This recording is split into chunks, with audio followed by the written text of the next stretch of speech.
All right. Looks like I am live. Hello, everybody.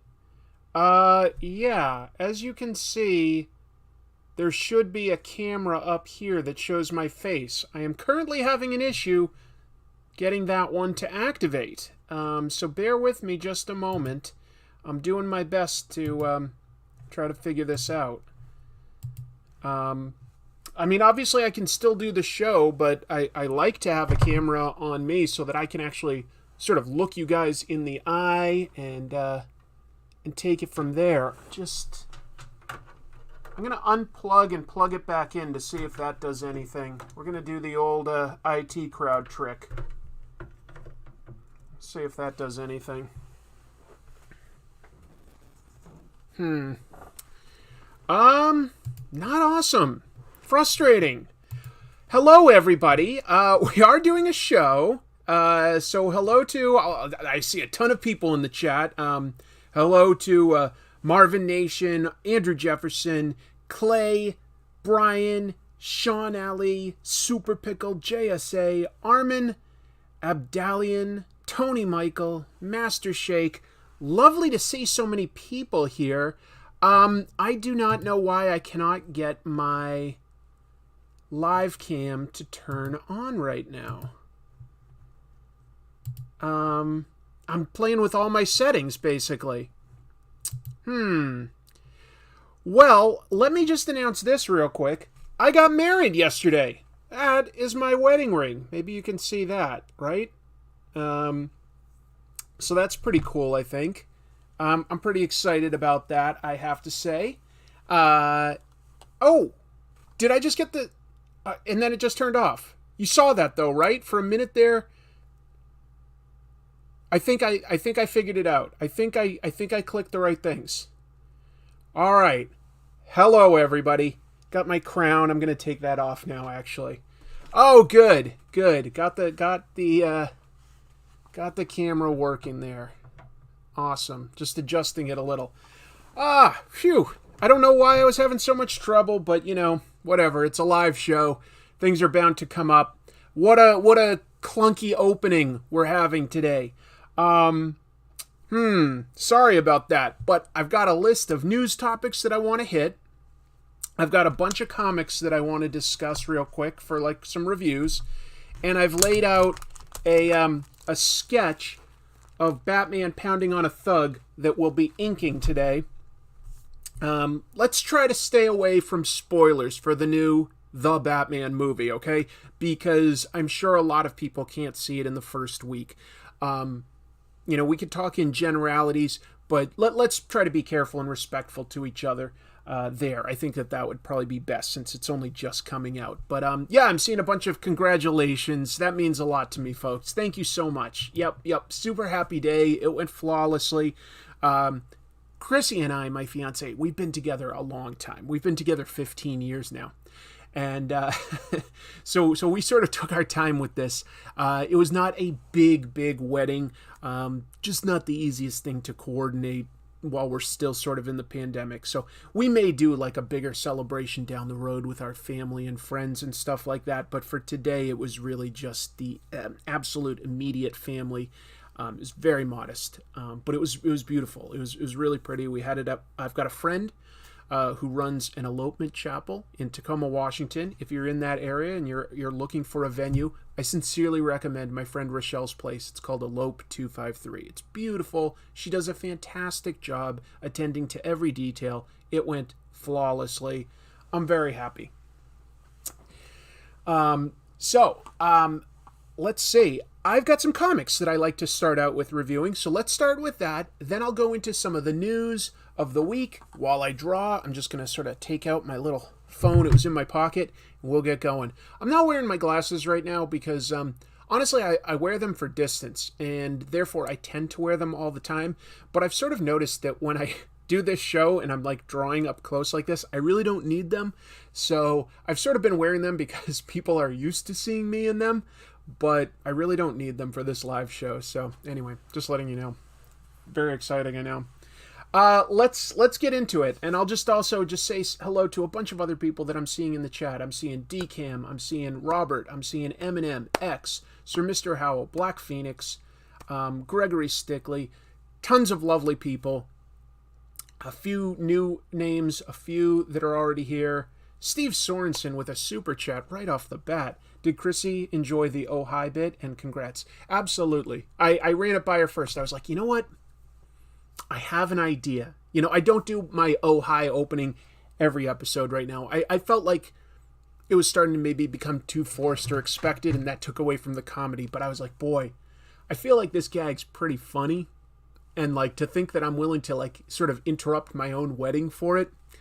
I feel like that puts it up there with like when I was in the hospital, literally dying from COVID, and I wasn't sure if I was going to make it or not, and I still recorded an opening just in case I survived.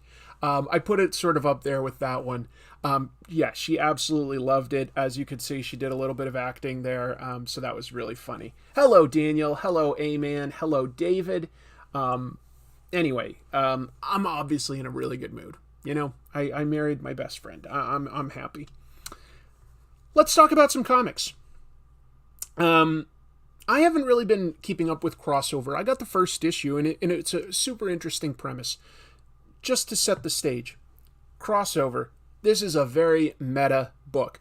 Donny Cates writes, longtime collaborator of his, Jeff Shaw, is the normal writer, and it involves, there's a huge explosion in a town in Colorado, and all sorts of fictional characters start pouring out of like this dimensional breach into our worlds. Very specifically, comic book characters.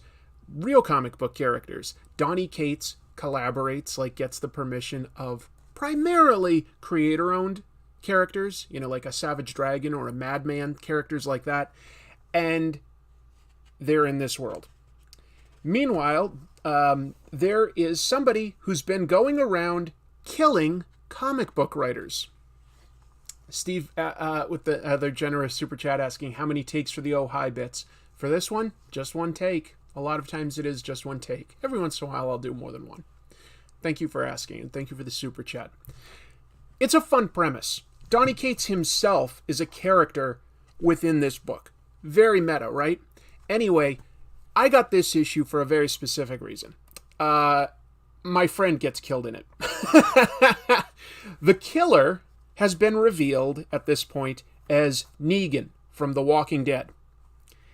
And he goes after Robert Kirkman this issue, and they have sort of a heart-to-heart about, like, you know, Negan's like, why did you give me such a bad life? And Kirkman's like, hey, you know, I didn't know that you were real. I was just, you know, trying to create conflict and drama.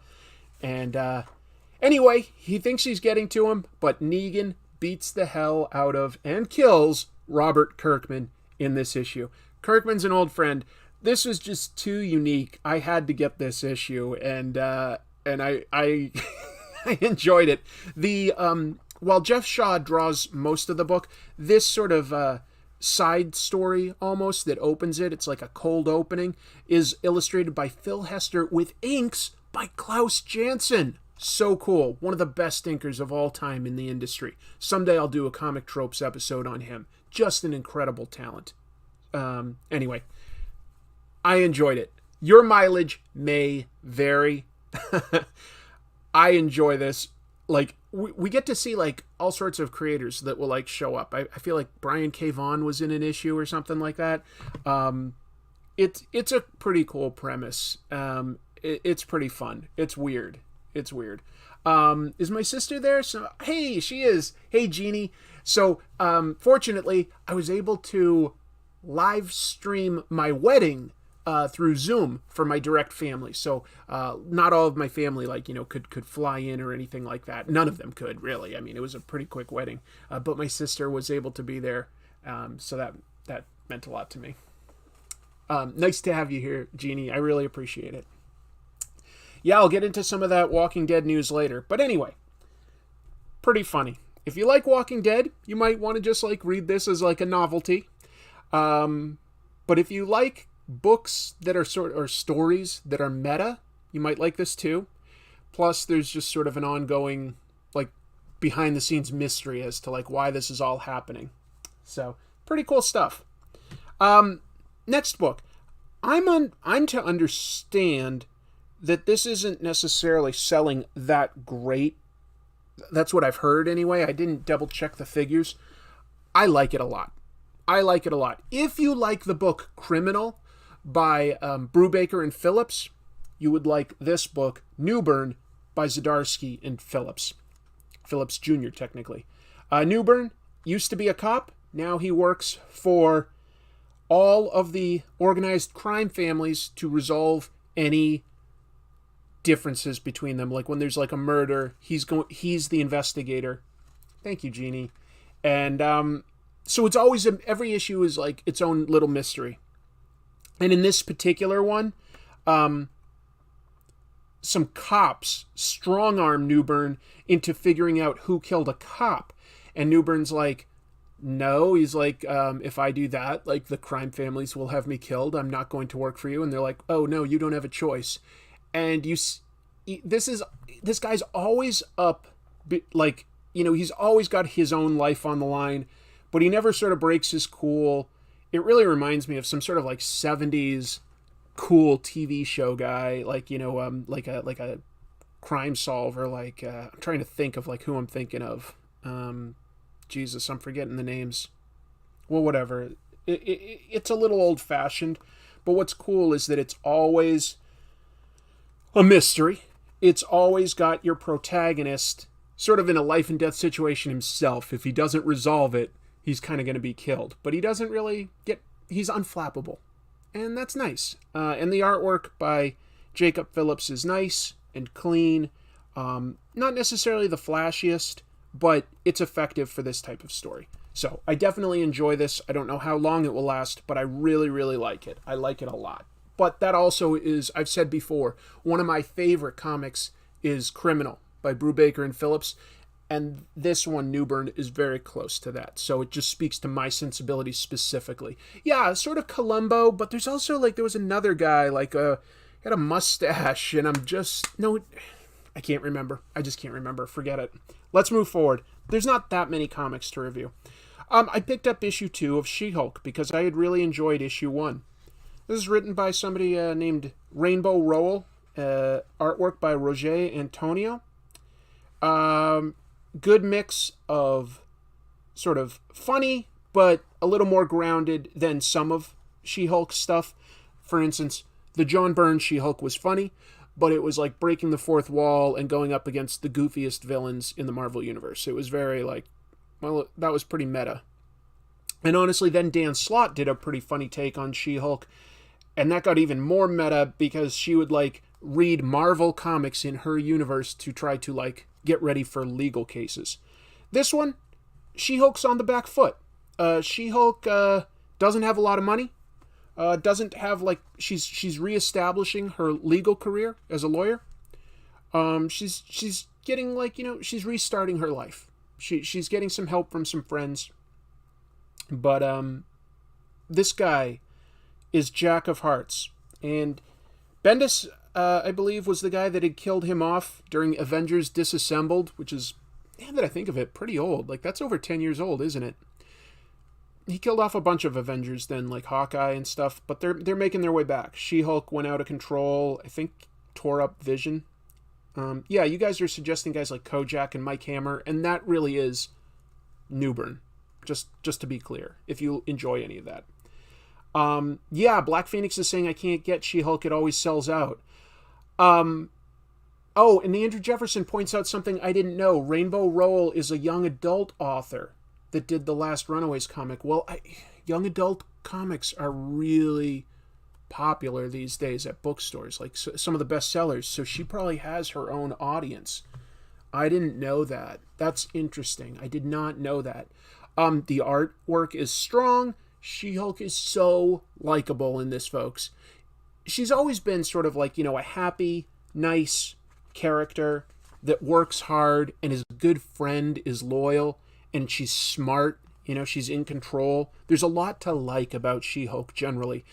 This adds her being sort of like I said earlier, on the back foot. She's like, down on her luck, and she's like in a rebuilding phase. Well, at least in America, we love the underdog. We just do. And that's where She-Hulk is these days. So this has been an enjoyable book.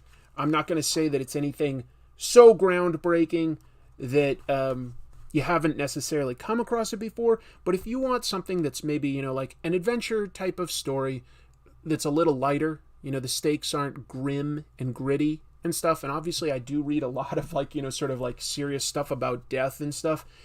This is a nice sort of palate cleanser when I'm reading all of that. It really stands out, and so I am enjoying this, and I'll probably stick with it for a little while. This is going to be apparently the last printed issue of Orcs in Space. This is a pretty funny book that I enjoy. Justin Roiland, from one of the creators of Rick and Morty, everybody kind of knows what that is, helped his friends Abed Gheith and his brother and Michael Tanner make this comic, which in some ways is kind of like maybe more of a PG-rated sort of story that you'd see in Rick and Morty.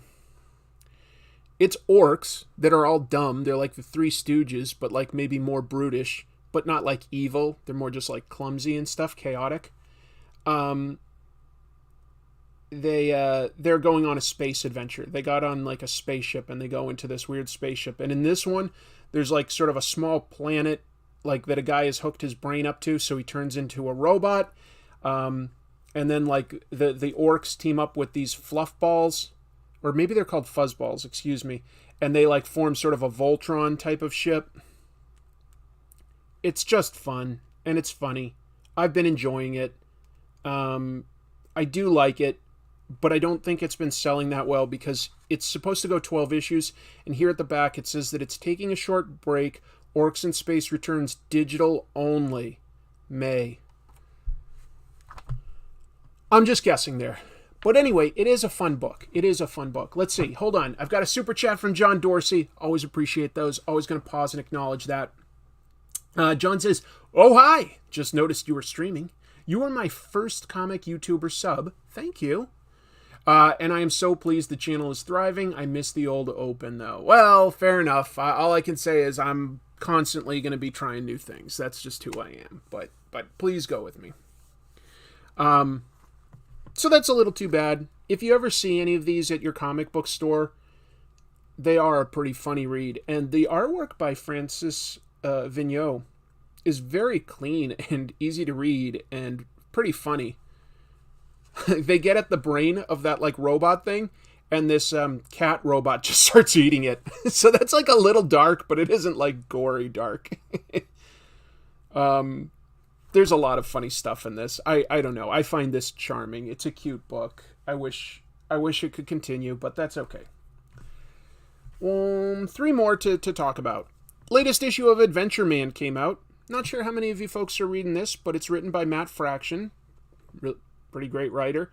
Artwork by Terry and Rachel Dodson, which is the main reason I started getting it. Adventureman, if you haven't read it, is set in the modern day, and it follows a single mom named Claire Connell. She's got 6 sisters and a single dad, and her son, like a 10-year-old son, is very like precocious and smart and stuff. And she has gotten wrapped up in this whole mystery thing where she took something called the Adventureman formula. Now she's, sort of at the peak of human ability, stronger, maybe even beyond human, to be honest, but like really strong, really smart, really beautiful.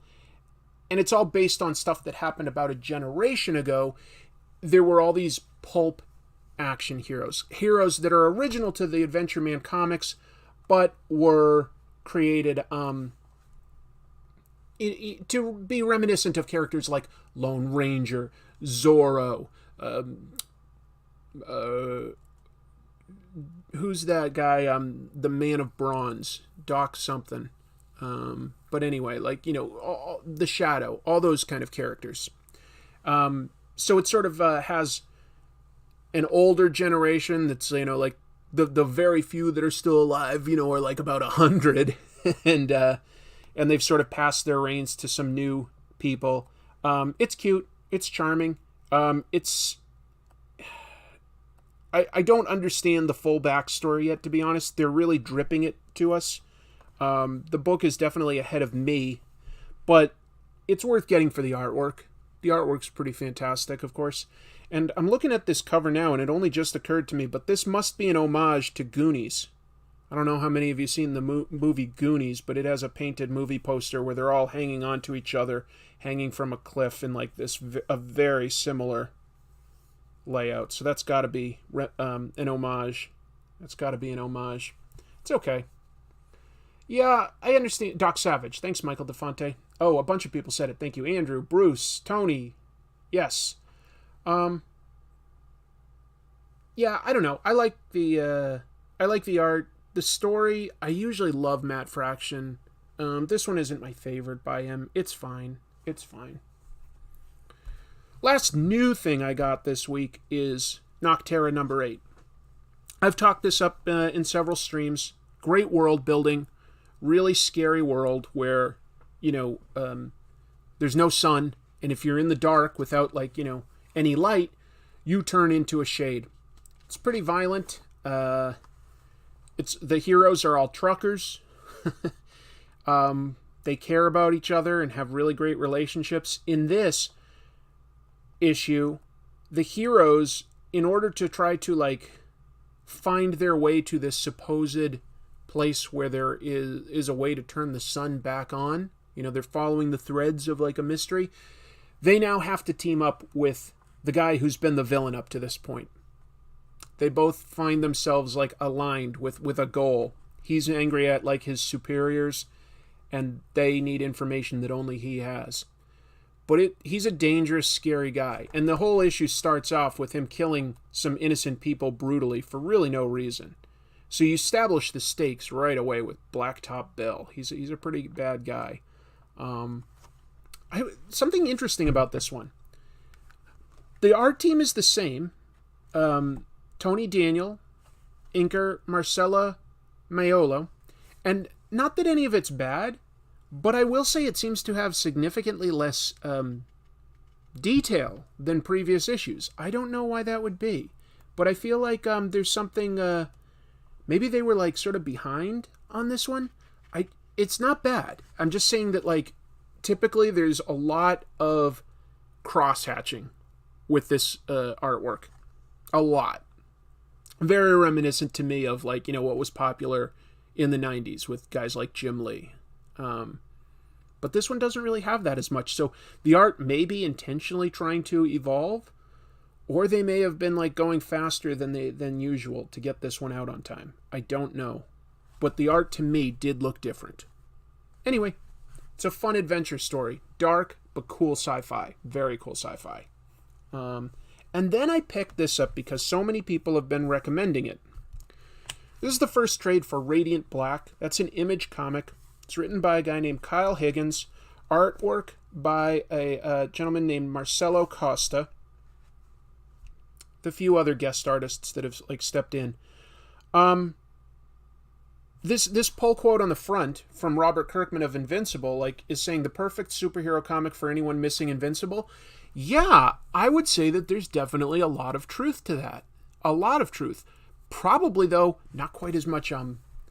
The thing that made Invincible unique was it would give you this sort of cliche superhero stereotypes that you've seen before, and then it would upend them by killing them off in super brutal ways, maybe things along those lines. This is definitely a bit more of a traditional superhero comic, or something like that. Okay. All I can say is I didn't get this at first because it was advertised as, this superhero kind of looks a little bit like, a Power Ranger type of character, a helmet and a spandex suit, and that there's several of them beyond the main character. There's Radiant Red and Radiant Yellow and stuff that I know you'll get introduced to later on. And I was like, well, Power Rangers is fine, but I'm a little older, and I didn't watch Power Rangers. It didn't connect with me in a huge way at all. So that wasn't necessarily meaningful to me. But it's more than that. It's more than that. I like this a lot. This is a pretty special book, folks. Maybe visually, maybe some of the lore is slightly based on an idea of, a sort of Power Rangers type of hero. It's not Power Rangers, though. It just isn't, because you really focus strongly on a protagonist, okay? And the protagonist, Nathan, is sort of a failed writer. He just cannot get it together to actually write. That's the one thing he thinks he can do well. And, but when he sits down, he has trouble getting those ideas to flow. And there's a lot of thinking about what does the character want? Which is interesting because it forms sort of it's the subtext almost spelled out of what the main character is actually going through. But it isn't as on the nose as that might sound. It really suits the character well. It makes him likable. You feel for this guy. He's had some tough times. And he's got a dad who loves him and is polite and stuff, but is always saying things like, hey, you have to work, son. What's your plan for that? And it's Nathan is struggling to figure that stuff out, but his dad's sort of always harping on him about it. And it just feels very real and very relatable, at least to me. And then every once in a while, there's some good action. The artwork is not as exaggerated as somebody like Ryan Ottley on Invincible, but there are some similarities in the slight cartoonishness and simplicity of character design. Steve Sorensen with another super chat saying, I liked it. The character is a millennial like me. Yeah. The writer of this book did a long best-selling run on the Boom Power Rangers book. Oh, did he? That's interesting. I do read Saga, John. I love it. I've talked it up. I love Saga. Guys, right now, Image has the best comics, in my opinion. It just does. It's got Radiant Black. It still has stuff that Kirkman's putting out. It's got Crossover by Donny Cates. It's got Criminal and Newburn for usually in the chat room we've got our pal that writes Girl Scouts. So I'm just trying to think, there's just so many good comics coming out of Image. My brain short-circuited a little just now, as I tried to think of them all. So sorry I stumbled over that, but Image is just producing the best books. And there's some twists and turns to this story. Where the powers come from, what they do, how they work, and sort of that hints at the lore behind it. Folks, I really regret not picking this up in monthly form from the beginning. I have to catch up. Radiant Black is really, really strong. It really is. Boy, I wish I'd given it a chance earlier. I thought that it was written for a younger audience than me. It is superhero stuff. But I could relate to the main character. I really could. So this is, while it's not brand new right now, this is my pick of the week for what I have read this week. But if I have to choose out of just the monthly floppies, I would say that the best of the week was surprisingly Crossover 12. Surprisingly, just because I haven't really kept up with it, but I got a kick out of it. And then I always pick up some back issues. I'll just show you real quick what kind of back issues I got. Some of these I had as a kid, but I got this issue of Ghost Rider, and let me see if I can turn off the lights and if it'll glow. I'm just going to give it a shot. Not really. So it's still too bright here. But anyway, that's a glow-in-the-dark Ghost Rider cover, what a fantastic gimmick cover. Oh, Jim is here. I was mentioning Girl Scouts. Jim Mahfood's here. Sorry, Jim, didn't know you were here. Thank you. I think Jim has us on while he draws, something like that. That's nice. Yeah, Mark Texiera or Tessiera. I'm not sure how to pronounce that. I was really into Ghost Rider at this point. I loved the Dan Ketch version, and I loved gimmick covers at the time. And you know what? I still like gimmick covers. Here's what I didn't like. I didn't like the speculation aspect of comics, because obviously that like sort of led to a crash and burn. There was a lot of people that were not reading comics to read them. They were just buying them as investments. Never really a great idea, in my opinion. You have to be patient with something like that.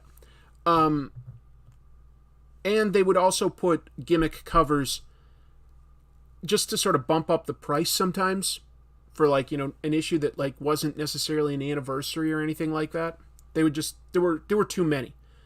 But did I like them? Yeah, I love holograms, and I love hollow foil and chromium covers and glow in the dark and cutouts. I don't know. I think that stuff's cool. I think it's damn cool. I like variant covers too. It's too pricey for me to get into, but I wish I could just get back all those. I wish I'd kept all my gimmick covers when I sold my collection. I wish I did. Let's see. Andrew Jefferson with a great super chat asking, favorite 90s cover gimmick? Rub the Blood? Wouldn't be Rub the Blood. This is going to be close, first of all. This might be... It's either this or I think it was Wolverine 50 or 75 had like his claws cutting through the cover. Like it was like an illustration of a file on Wolverine and his claws had cut through. So it was a die cut cover. I really liked that too. There's so many that were cool and unique. Oh, you know what is a super good one? So underrated. I think it was Man of Steel did this.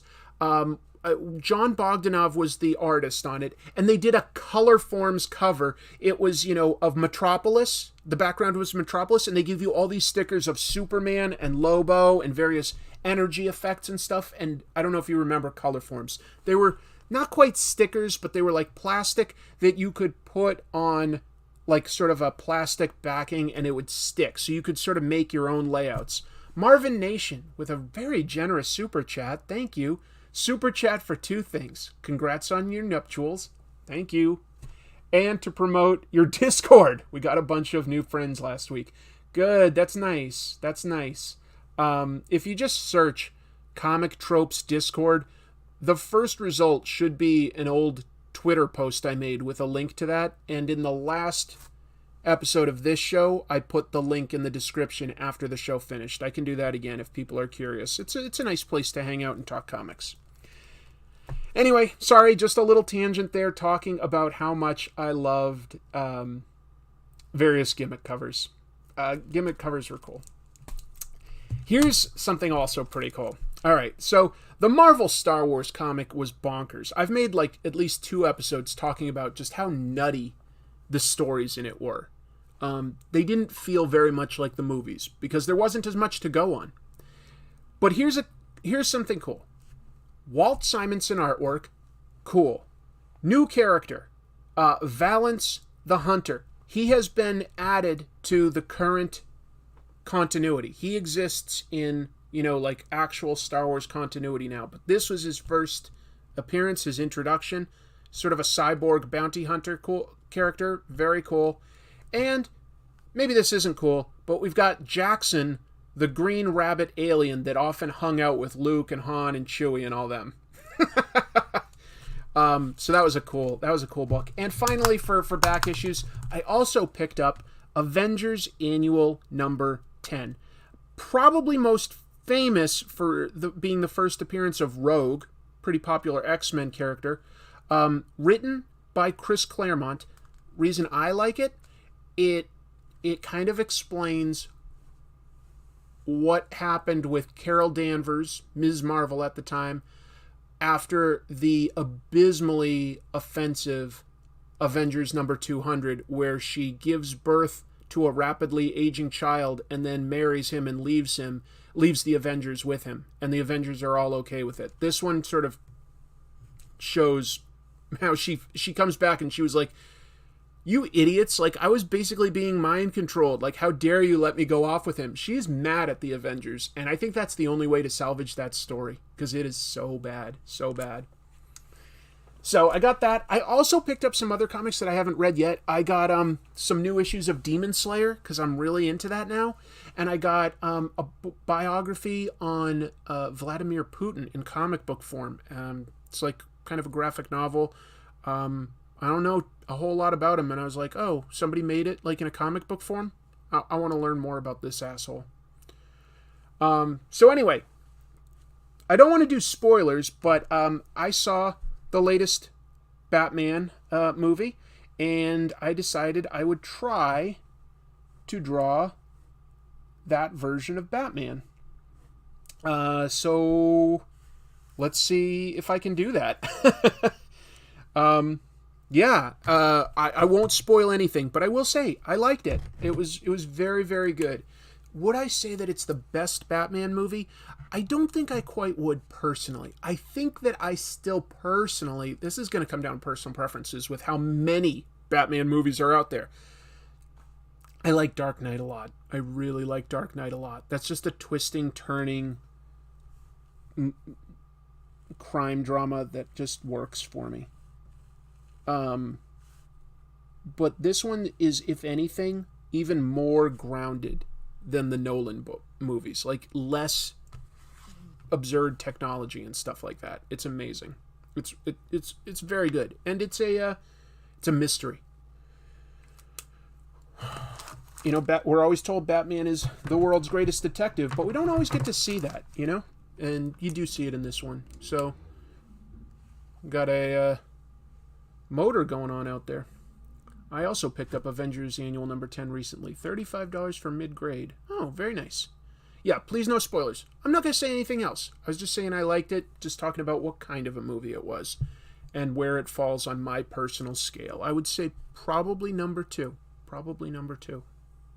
Nope, don't worry. Not going to spoil anything. But I am going to draw. I'm going to try to draw Batman anyway. Let's see how I do.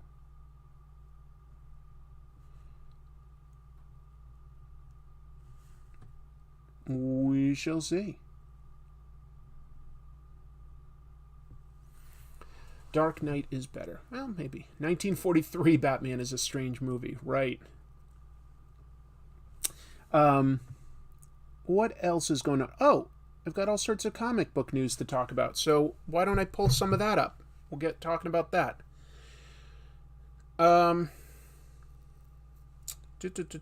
Sorry, I'm just pulling up the news to see what I should start with. There we go. Okay, here's one that's kind of light. Oh, and you know what? There's somebody in the chat room who's actually worked with this gentleman. Before I can read it, I guess I gotta acknowledge the super chat. Steve Sorensen, very generous super chat. Thank you, Steve. I loved your Philippine invasion episode. Honestly, I really like these artists. I was thinking of vacationing there because US dollar is strong there. Now I kind of want to visit that museum and go to the beaches. Yeah. Good food, very, very kind and very artistic people. Yeah. And I guess we should probably call it maybe like the Filipino wave, right? Like that's probably like a more polite way to do it. It's been referred to as the invasion, but I feel like it takes on a different connotation as compared to the British invasion. Just because the British invasion kind of like reminds us of stuff like the Beatles. It's got a more wholesome connotation to it there. So we'll just call it the Filipino wave, but obviously just an insane influx of talent. And some of them are still so underrated. Like, a lot of people will know a little bit about Tony DeZuniga because of Jonah Hex. You know, like, that's an easy guy to learn about. But I feel like a lot of people don't really remember Alex Nino. And god damn, Alex Nino's incredible, folks. Just incredible. I don't want to necessarily say underrated, but maybe not remembered as well as he should be. Another super chat from Steve. I always barrage Chris with super chats. I ain't complaining. Okay, so the first piece of news is sort of a dark horse piece of news. Kevin Smith has been announced as teaming up with Dark Horse Comics. His imprint, Secret Stash Press, is going to be publishing their books through Dark Horse. So he's got some stuff, set in his View Askew-universe. And who do we have in the chat here that would know about that? One of the guys to draw some of the first Clerks comics, Jim Mahfood. Great job on that new vid. Love all those amazing Filipino artists. Nino rules. Definitely, Jim. Definitely. Kevin Smith has obviously, at this point, had quite a long association with writing comic books. He's been doing that almost as long as he's been making movies. But this is just forming a formal partnership between him and Dark Horse. And so we shall see where that goes.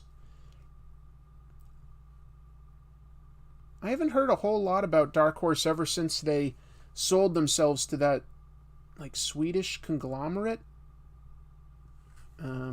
But I believe Mike Richardson, he's still president of the company, so they're still out there making good comics. We're still getting Hellboy and stuff like that.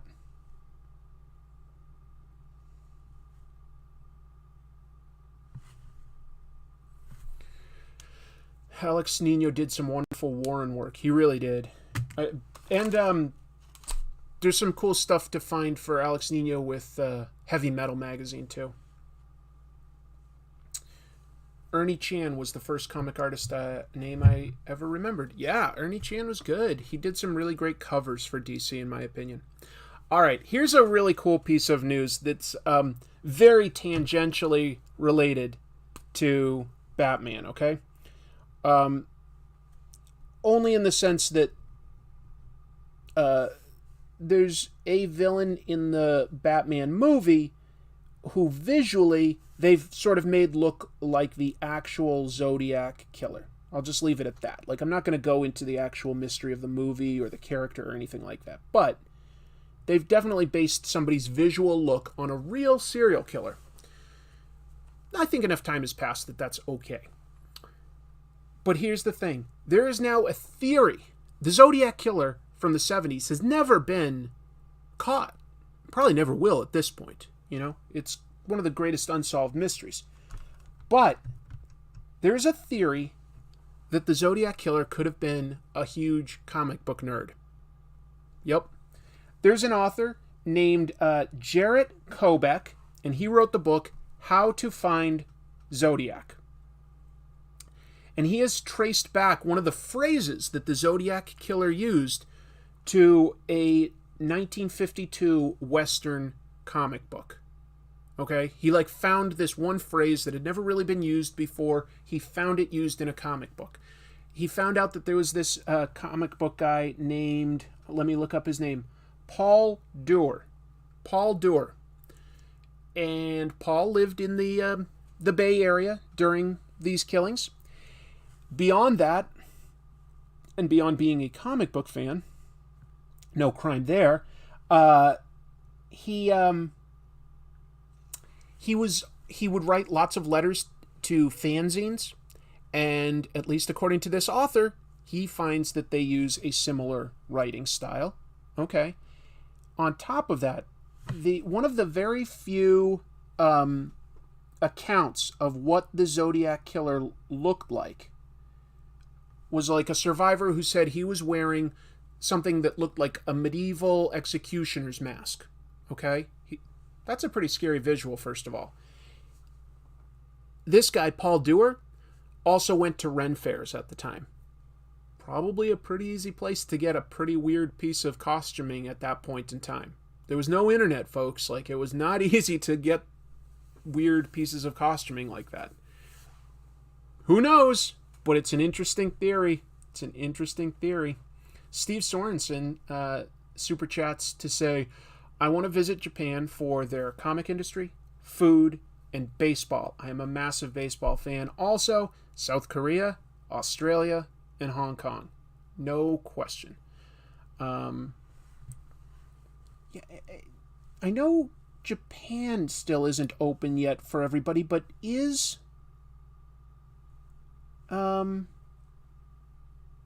South Korea open yet to us?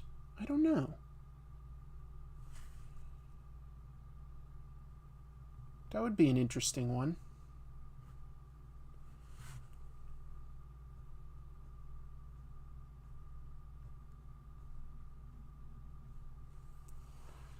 I'm in for Japanese food. They solved his cipher sometime in the last year, I believe. It was true he died. If it is true, he died in the late 2000s, early 2010s or so. Yeah. Hey, it's a disturbing idea, folks. Like, who knows if any of that's true, but it is an interesting theory. I'll just say that it's one I've never heard before.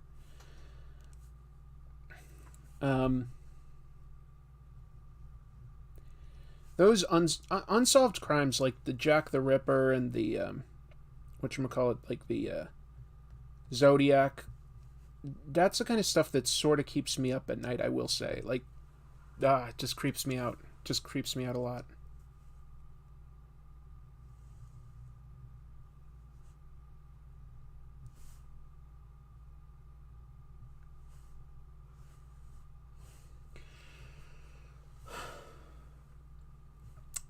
I've got more news.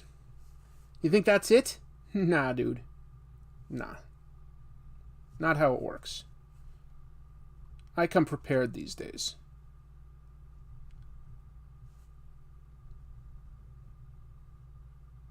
I come prepared. What else have we got? My favorite Japanese food is the cold gyoza in the Japanese 7-Elevens. Chrissy is correct, folks. 7-Eleven in Japan has much better food than 7-Elevens here in America. It's a very different experience. It's about the same size, it's the same idea, but there's a cultural difference. In America, a 7-Eleven is more like a gas station. You're just looking to pick up some chips or some soda, right?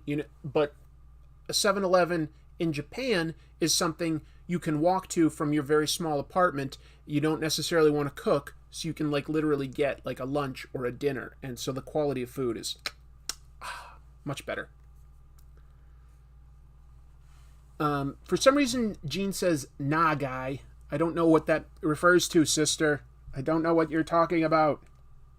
Explain. Oh, Simon McNamee kindly explains like the phrase that we're talking about. The Zodiac said, by knife, by rope, by gun, by fire, which seems to be a combination of words that are quite possibly uttered by anyone without reference to the comic book. It is a stretch. Like, this guy found that phrase in that, like, sort of order in a panel of a Western comic book. There was like a spinning wheel of like how somebody would be killed, and it said, by knife, by rope, by gun, by fire. I don't know. It could have inspired him, or it could be a coincidence. Marvin Nation can confirm Japan 7-Elevens. Fantastic. Yep. Very, very different experience than what we get here with them.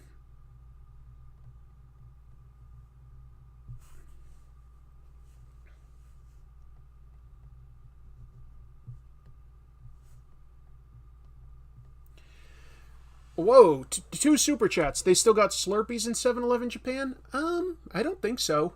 At least not the ones I saw. And then Darren95 with a $5 super chat saying, very unrelated, but Alex Ross has a Fantastic Four coming. He wrote an illustrated coming in August, and I think everyone should know. Yeah, and it looks interesting. Instead of painting, Alex Ross is doing more of an illustrated style. Very cool looking. Very, very cool looking. I'm definitely going to be picking that up. Definitely. It looks really unique.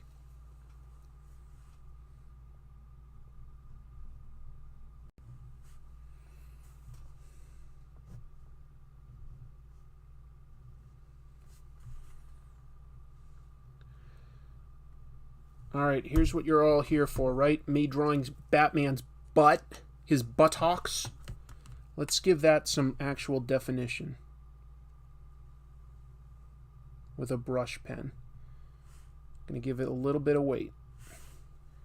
And we'll give this random criminal guy a little more definition as well. There we go. Do you have Super Chat cards, Chris? No, I don't. Oh, you mean like open cards for Super Chats? Actually, Joe, I do. You totally reminded me. Okay, I found something pretty weird. Yep. Yeah, I agree. Lawson is generally better than 7-Eleven. But Chrissy's not wrong that 7-Eleven... Sorry, this is probably loud. Japan 7-Elevens have several good things. Their gyoza is incredible, and they also have some ramens that you can heat up that actually have been awarded a Michelin star. That's how good they are. Look at this, folks. Deathmate. Does anybody remember Deathmate? This was a 90s series when both Image and Valiant were at their peak of popularity. They had a crossover. So there's Dr. Solar versus Void artwork by Jim Lee. Some super chats mean that I'll open one super chat means I'll open one deck of cards. John says, on a topic here, I want to gush about recent bat artists. D. Giandomenico on the Knight, Sorrentino on the Imposter, and my favorite, Jorge freaking Jimenez on the flagship bat. My God, I love his take. Yeah, Jorge Jimenez is a very exciting new artist. I probably need to analyze his work soon. Andrew Jefferson with a super chat saying, I'm here for the 30-year-old gum. No gum in these, just artwork. And Lord Luke Lightbringer says, have you read the Game of Thrones graphic novels? No, I haven't. Did they get written by Martin himself? Something tells me probably not. All right, so here we go. First card. I think this might be Barry Windsor Smith artwork. Does it tell me on the back? No, it just talks about like some of the storyline, saying that like Solar has burned out some of his power. Okay. These are a little stuck together. These are high quality cards. This is definitely Barry Windsor Smith artwork. There's this woman named Gail that was like a character there. What was her name? It'll say on the back. Zealot fighting Flatline. I don't remember Flatline No, I remember a bunch of Valiant characters. I do not remember Flatline. I definitely remember Zealot. That's some Jim Lee artwork. There is Archer and Armstrong, I think. Right? Oh, nope. Okay. Armstrong, but this is Ivar. That was his brother that was a time traveler. It's called something like the Time Warrior or something like that. Here's some of the Wildcats fighting the Harbingers. Harbingers. This one is... Hold on, I've got two stuck together again. These are very sticky. This is a bad guy named Darkness. I think that might have been a villain of Shadow Man, if I'm remembering right. I can't tell who drew it. It looks pretty zoomed out. This is the Deathmate Atlas. I guess this event took place in Rome, I'm going to say? Yup, Rome, Italy. Riding a time arc from the future, Ivar and his brother Armstrong appear in ancient Rome, where they encounter another traveler, the Lord Emp. Emp was a Wildcats character. Eternal Warrior. Thank you, Michael. Flatline was hardcore. I didn't read hardcore. That's why I didn't know that one. And this character is softcore. Okay. She was a member of the Hardcats. I guess Deathmate must have merged the universes at a certain point. So that's the Hardcore and Wildcats.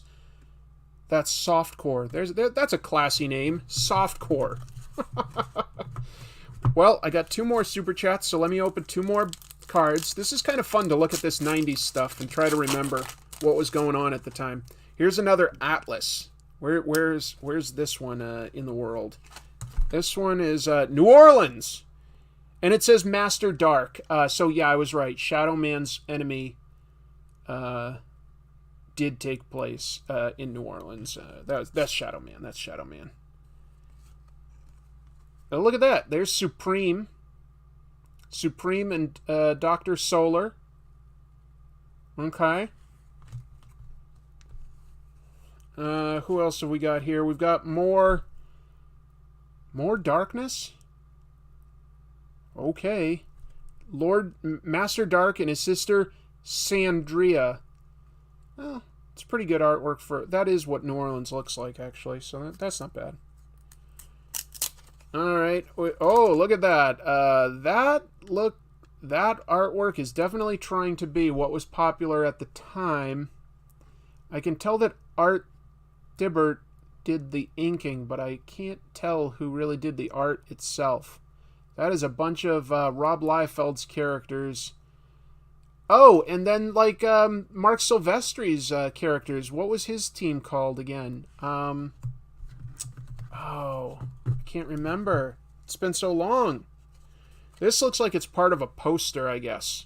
You know, like you get a bunch of cards and you can line them all up. And this is Ninjak Reports. Okay. Good job, Ninjak. Remember to put on your ninja hood. Here's a Spartan fighting a robot. And that's ironic, because Spartan was a robot. Cyberforce, thank you. Cyberforce was Mark Silvestri's team.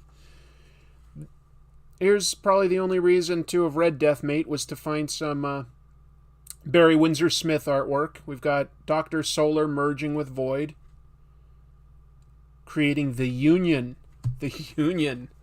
Pull the cards down a bit. Can't see them. Okay, down like this? Or up like this? I don't know.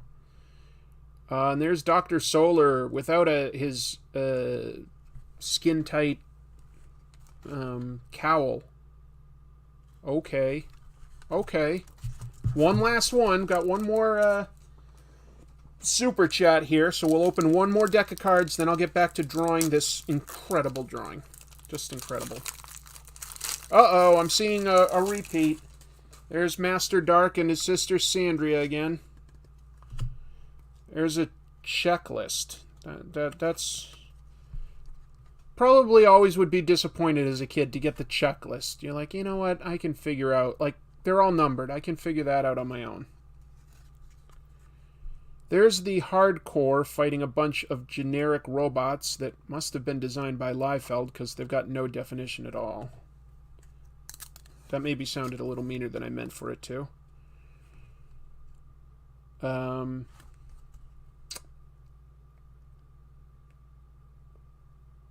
Okay, these are the Harbingers combined with Strike Force. See ya, Gregory. Thanks for jumping in. Purged of Pain. Oh, there were two Solars? I totally don't remember that. We've got two Dr. Solars there. Wow. We're almost done. Boy, just not the most exciting art for like combining the two most impressive companies at the time. I mean, that's not bad. There's nothing... Can you aim your face cam more towards you?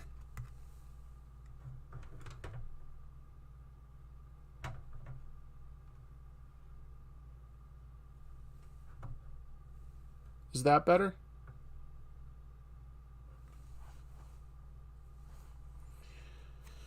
Anyway, yeah. That's Archer versus Grifter. We've got Ninjak just getting his guts cut open by Zealot. I guess Image comes out on top today. And finally, and I'm not going to open a super chat for Chrissy because I can show her cards anytime. We've got Dr. Solar worried about Gale. Alright. A-Man just put some twice-baked potatoes in the oven, everybody. Chrissy got the hots for Chris. Hey, she did marry me. And I don't know if you guys can see, that's my ring. I'm putting it up to this camera or this camera. If anybody can guess what that is, cool. But that is my wedding band. That is my wedding band. I think you went the opposite direction. That sounds about right. That sounds right. I probably made a mistake, Jeannie. Solar splits off parts of himself after Gale died. Oh. Well, that's depressing.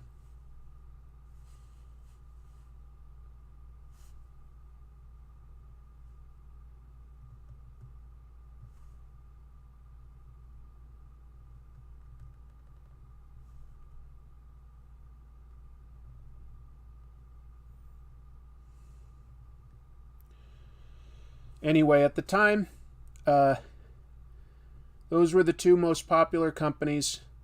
The idea of them teaming up was obviously huge, but the draw should have been getting all the actual like big name creators, and as you could see, there wasn't a lot of like, you know, Mark Silvestri or Todd McFarlane artwork floating around in those cards. So I think that was sort of their mistake, was that they thought that their characters were what was selling it, but it's kind of like the creators, to be honest. Just my 2 cents. That chair is super nice. Let's see. Daniel says, I also liked reading Sleeper, and that's why I contacted and got Sean Phillips to draw one of the graphic novels that I wrote. That is amazing, Daniel. Which is better, Justice League or Avengers Assemble? Do you just mean, are you talking comics, teams, movies? Chrissy's coming down to give me some advice, I think. Yeah, the camera is mostly on your right shoulder, especially when you're drawing. Your face gets cut off. So turn it more towards this way. Oh, turn it more towards that way. Yeah. Is that better?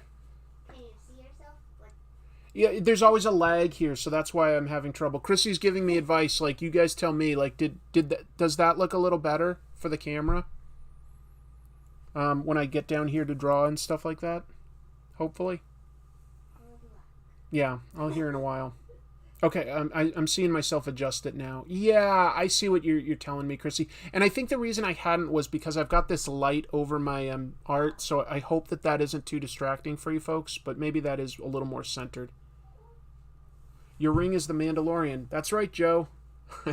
I like Star Wars. Not all Star Wars, but a lot of Star Wars. I really like the Mandalorian. And when I saw this ring, I was like, yeah, it's pretty high-end jewelry, and I decided I wanted that for my wedding band. That's a better angle? Okay. Chrissy, the chat thanks you. She's pretty awesome, folks. I'm pretty happy.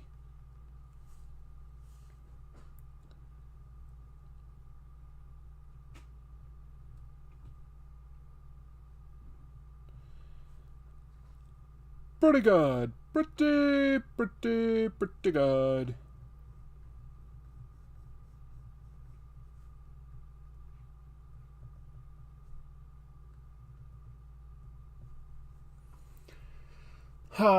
TV show. Thanks. Okay. Oh, I see what you're saying. The Avengers Assemble TV show or the Justice League TV show. Well, those are two good shows, but you know what? I think I would give it to Justice League. That said, I haven't watched every episode of either of those. You know, I've only seen a little. But there was something... Why do I prefer that? Avengers Assemble did do some nice adaptations of existing storylines. It was a good cartoon in that regard.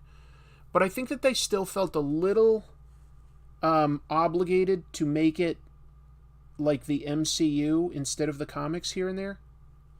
Whereas the Justice League cartoon really felt like they were allowed to do their own thing.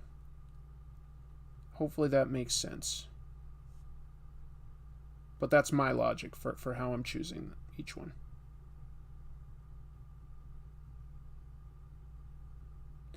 Oh, Andrew Jefferson says, if it's not too personal, what's Chrissy's experience with comics? No, that's a fair question. She's not here to answer it, so I'll just say she'd read stuff like she liked certain Archie comics when she was growing up. Specifically, she likes Lil Jinx. Beyond that, didn't read a lot of comics like I did, but she's an artist. She's a painter, and she was in a band. You know, so she respects all sorts of art.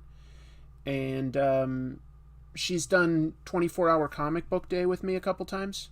So she has drawn some of her own comics. Yeah.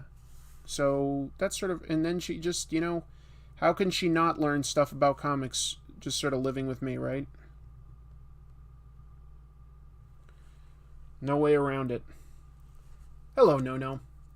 Avengers Earth's Mightiest Heroes was better than Avengers Assembled, says Black Phoenix. Oh, you know what? I might have been thinking of Avengers Earth's Mightiest Heroes. I don't think I saw Avengers Assemble then. Yeah. Interesting.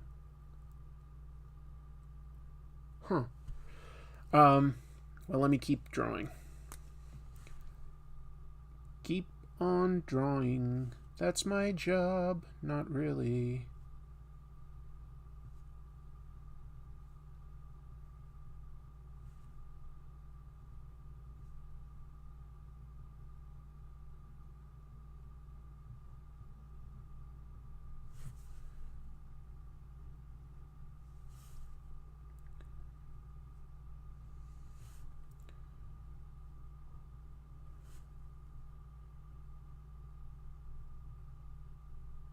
This is fun to draw. Like, it's kind of a challenge to get, like, Batman's look right, but it is a fun version of the outfit to try to draw.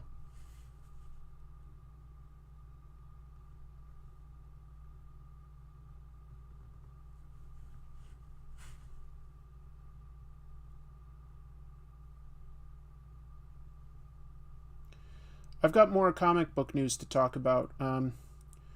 Took a couple little side tracks there to look at some cards, answer some great super chat questions, but let me pull up some more comic book news of the week. Oh, Chrissy answered the question about comics. Let me read it for anyone who didn't catch it. Wait, there. I don't have as much experience digging into comics, but I love hanging out with people who write and draw them. Comics enthusiasts are usually sweet and fun to hang out with in my experience. Chris and I used to do 24-hour comics day together. Yep. Yeah, I want to do that again someday. Great experience. Great.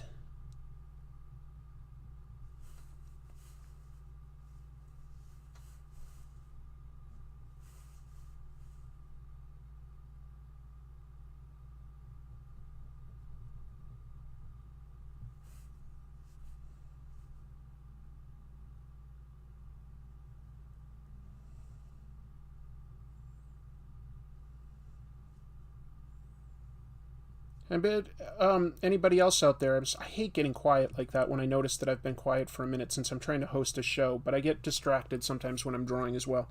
Who else out there has done 24-hour comic book day? I think it's a great challenge. Why is the butt so small? I don't think it is. If it looks too small, all I can say is maybe that's why I ain't a pro.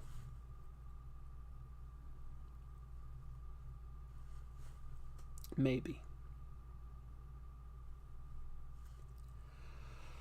You know what? I got confused with Aaron and Ellis, my bad. Carrie, you like your Batman thick? Yeah, you need an extra thick guy. What's your thought on the Avatar, the animated series, and the comic books if you read them? You know what, Lord Luke Lightbringer? I haven't read the comics at all, and I've only seen a very few episodes of Avatar. Now, the animation was incredible, so gotta give massive props to the show for that. And it's definitely something I've always thought about taking some time to sit down and watch. But that's one that just... I'm trying to remember. I think it just came out at a time when I was really busy with one of my jobs in the past, so I just never really saw it. It's a little bit of a blind spot for me, so I don't have a strong opinion, unfortunately. I appreciate the super chat, and I'd love to hear what people in the chat say, but yeah, I don't have an answer for that. Master Shake also has a super chat and says, weekly Joe question, as in G.I. Joe. Okay. If you and your wife became the new Snake Eyes Scarlet or Destro Baroness, what would your code names be? Okay, well, that's a cool question. I would say, look, we're already named Chris and Chrissy. To me, that sort of reminds me of the Crimson Twins, Tomax and Zaymot. So I'd say that we'd have some sort of like combined name of some kind, and I don't know exactly what that would be, but we'll say like Okay, like, we'd be think tank, you know? She'd be think and I'd be tank, but together we're think tank. We work together. We're like, we'd be the computer. We'd be the computer people that work under mainframe. That's what we'd be. We'd work with like dial tone and breaker and mainframe. We'd work on the computers and stuff, and we'd be combined. We'd be think tank. One of us is think and one of us is tank. I'm tank. Chrissy's answering a question about what 24-hour comic day is. Yeah, it's just a challenge where you just sit down and you try to create a 24-page comic in 24 hours. Not easy. Not easy. Great challenge. So fun.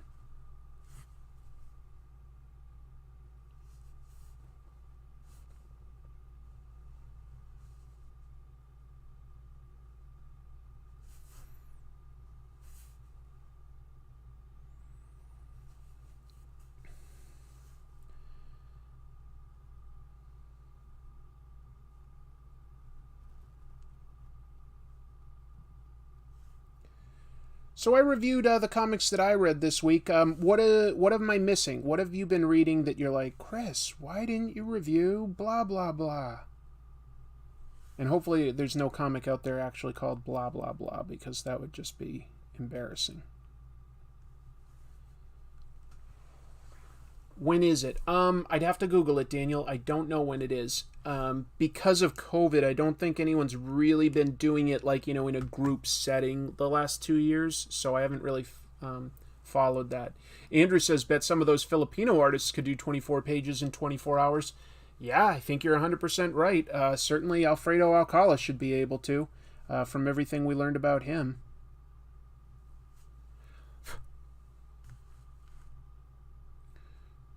What a talent. Just what an incredible talent.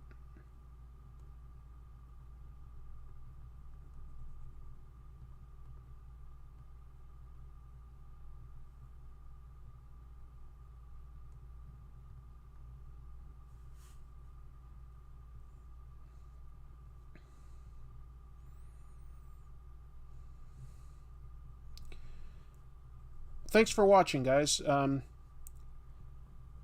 It's frustrating. I feel like my views lately haven't been that exceptional. They've been, like, fine, but not huge. But that said, I have gotten some really nice plugs in the last week. So let me just take a moment to thank a couple people. Like, one is Mr. Sunday Movies.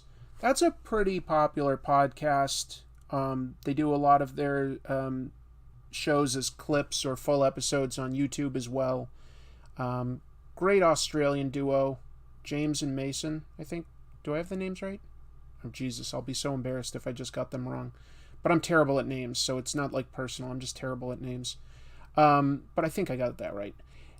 And I've listened to them for a long time. They create some really funny, entertaining content, and they kindly shouted me out on their latest podcast. They were talking about like some Batman stuff, and they referred to the episode I had done about like weird 1950s Batman stuff. Lord Luke Lightbringer with another generous super chat. You're so kind, dude.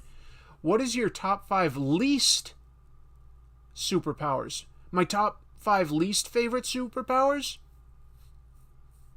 Alright, give me a sec here. Stuff that I don't find as exceptionally useful, I would think. I love Mr. Sunday Movies. Yeah, they gave me a really nice shout out on their show, so that was really kind. And then they did it on Twitter too. They like just gave me an extra plug there, so that's really nice. But let's see, top 5 least favorite superpowers. There's a lot like you could do with any of the Legion of superheroes. There's a lot of sort of backup Legion superheroes that don't have great superpowers. I also, like, here's number 1 that I think just has not aged well. It was intended to be a joke. They created this character called Big Bertha that was, like, supposed to be the Grand Lakes Avengers, I think, was what she was created for.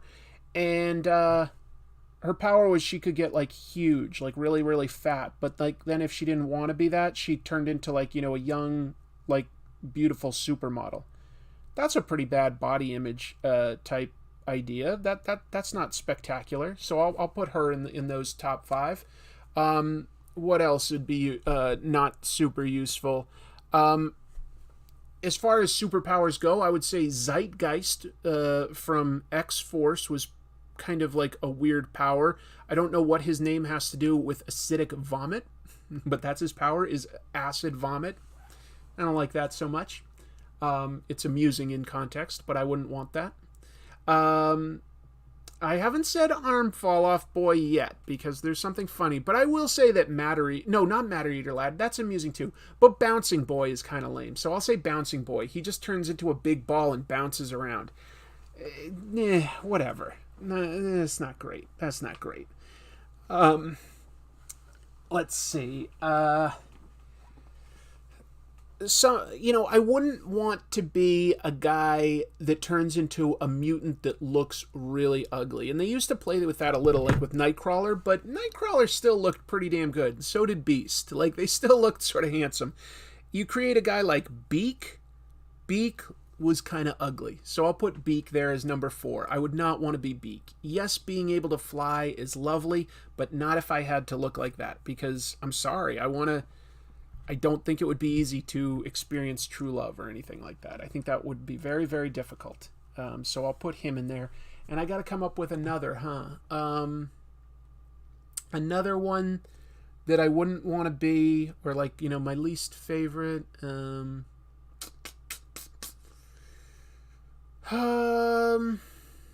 Chair-faced Chippendale.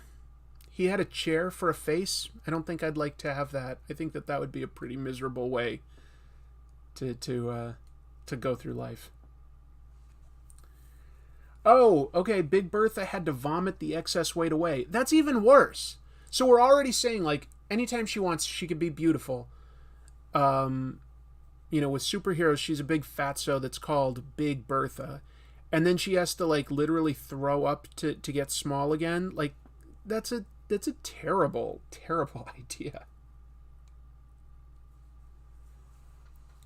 Anyway. He is really bad at names, my sister says about me. Fun fact, Chrissy's name used to be Tina, but Chris couldn't remember it. That's not true. She's exaggerating. She's exaggerating. Don't believe her lies. My sister is very sneaky. Sneaky, sneaky, sister.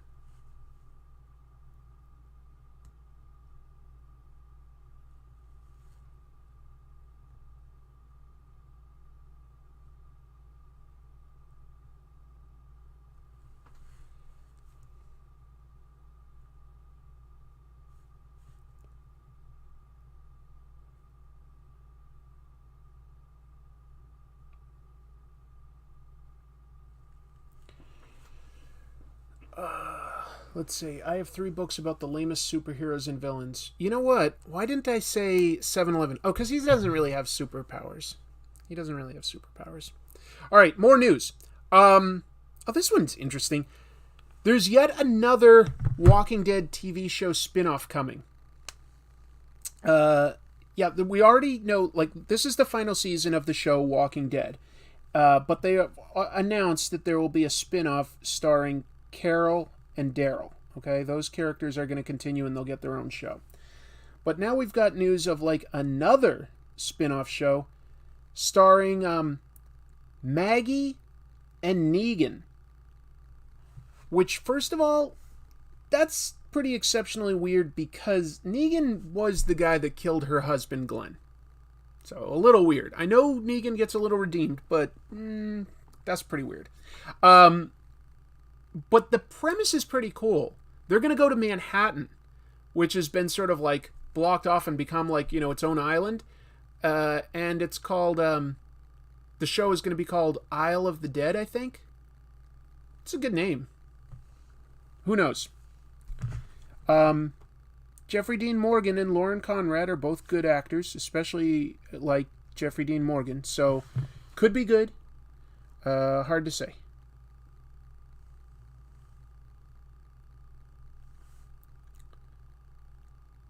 But I do think it's a little weird to have like a show between the guy that killed her husband and her. Let's go have an adventure, Maggie. Okay, Negan. Adventures are fun. Adventures are fun. Yeah, not Big Barda. Big Barda's cool. Big Barda's cool. Big Bertha, not cool. Big Barda, cool.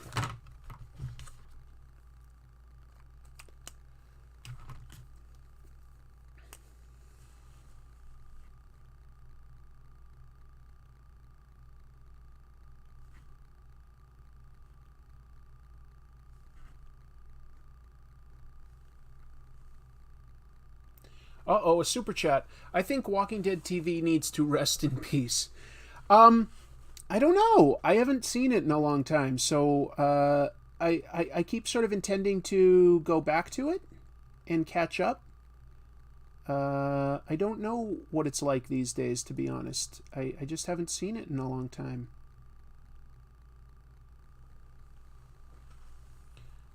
I hope it's still good. I don't know, though. Me not know.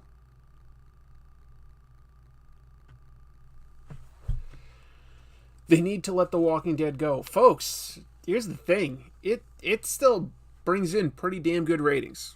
And they're not going to stop as long as they're making money off of it. So a lot of people still like it. It may have sort of bypassed some of us that like more of the comic book stuff.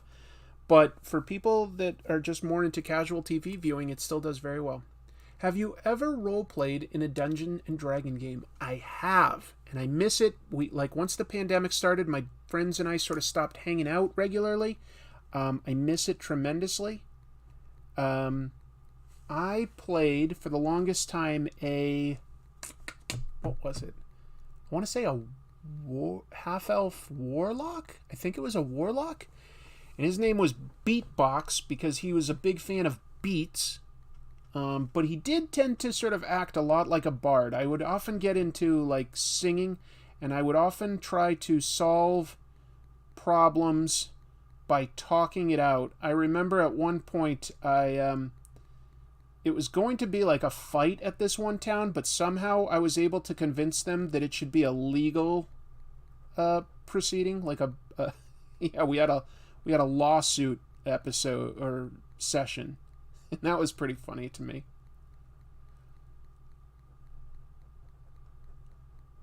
I think my rationale, convinced the mayor, was, I go, look, we can always turn it into trial by combat if we have to, but I think if you want to, have save face in your town, you have to give us a chance to argue our case legally, and we'll have we're going to settle our differences in the courts.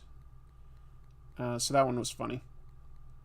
We had another one where at some point we all sort of decided that we weren't super into the current adventure, so we were at a really nice farm, so we literally decided to take a year in game to just sort of become farmers. Our whole team just became farmers for a year, and then that time quickly went by, and we I don't know, it's just pretty funny.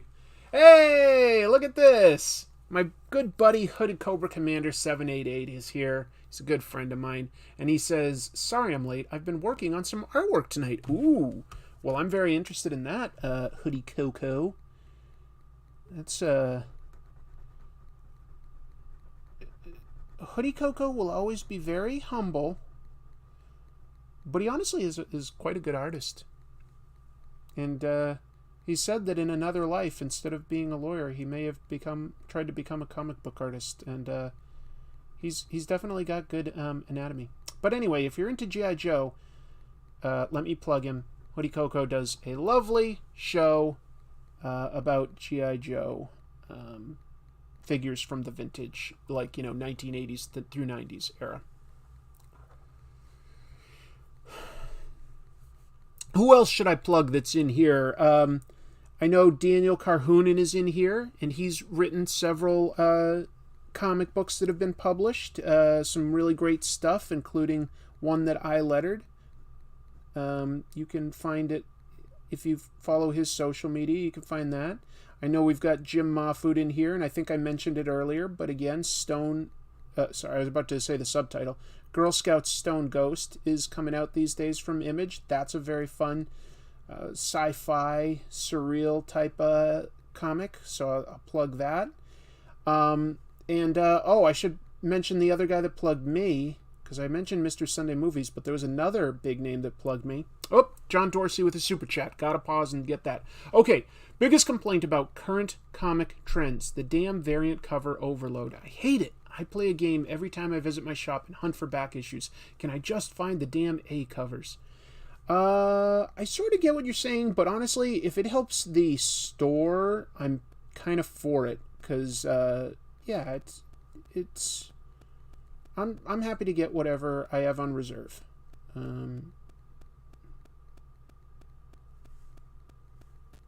But I sort of get your frustration, but some people like that, and if that's what they're into for being into comics, that's a valid thing to be into comics for, collecting certain artwork, rare artwork, essentially. And it helps the stores. So I'm kind of into it for that reason. Like, variant covers don't really bother me. If it became all about, like, bringing in speculators, that would be bad. But I don't think it really is. So I sort of have a different take on it than you, John. I respect your opinion. I'm not trying to, like, crap on you, especially after you just gave me a generous super chat. I'm just saying I'm coming at it from a slightly different perspective. I just know that at my comic store there are several regulars that really enjoy getting variant covers. That's just what they're into. And, all right, I'll respect that. Mr. Sunday Movies is cool. Yeah, Chris lettered the Loxor graphic novel that I wrote. I also got a really lovely mention this week from pro wrestler Eddie Kingston, the Mad King from AEW. And he's mentioned me before, but he did it again, and I mean, that's kind of awesome. I do like pro wrestling. I don't have tons of time to follow it all the time, but I do like it. My sister and I used to go to, like, shows in Boston in the late 90s and early 2000s. That was something for a while we were into together. And yeah, it's just really nice to get, like, mentioned by somebody that has a bigger platform like that. Eddie Kingston really likes YouTube. He watches a lot of, like, different YouTube shows, and just super nice of him to use that platform to shout me out, because, you know, I'm kind of small potatoes compared to the audience that he has. Hold on to your potatoes. What's that from? Hold on to your... Oh, that was Short Round in Indiana Jones and the Temple of Doom. Hold on to your potatoes. I'm trying not to say it with the accent. Love Eddie Kingston. That's cool. That's cool. He's great. He's great on the mic. He's a great wrestler. Yeah, AEW is lucky to have him. But, yeah, nice guy. And so I thanked him on Twitter, and he retweeted that and said, like, you know, thank you to me and to, like, all the other people that make good YouTube content. 'Cause, you know, that guy's on the road a lot, and it's probably a lot easier to just pull up your phone and watch shows online these days. So I totally get it. And if I can make somebody's life like that, like, a little easier, like, provide a little bit of a distraction for a while, that makes me feel pretty darn good.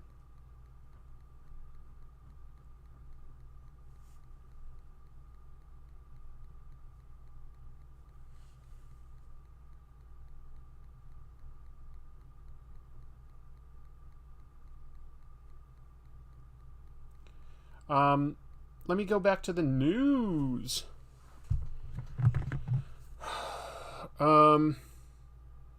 DMZ. I don't know how many of you read that book, but DMZ was a pretty cool comic. It stands for Demilitarized Zone, just in case you don't know. It's written by Brian Wood, and it takes place in sort of a near future America that's engaged in a civil war, essentially. And Manhattan is a demilitarized zone, where, you know, all sorts of black market deals are going on, and it follows, like, a main character. This is being adapted into an HBO show Comes out in 1 week, March 17th, I believe. They put a trailer out just today. Just came out for DMZ on HBO. Stars Rosario Dawson as a mother looking for her child in this area, in this war zone. Pretty cool stuff. And then it's actually being directed by Ava DuVernay, who's very talented. Almost did a New Gods movie, but for some reason that fell apart. I mean, that's Warner Brothers for you, I guess. They're just always changing their minds about what they want to do with their comic book stuff. They just can't seem to be consistent. But yeah, so that just got a trailer, so check it out. It might be a show for you. I feel like HBO has done pretty well. I liked their Watchmen show, and I loved their Peacemaker show. So they've treated comics pretty well, in my opinion.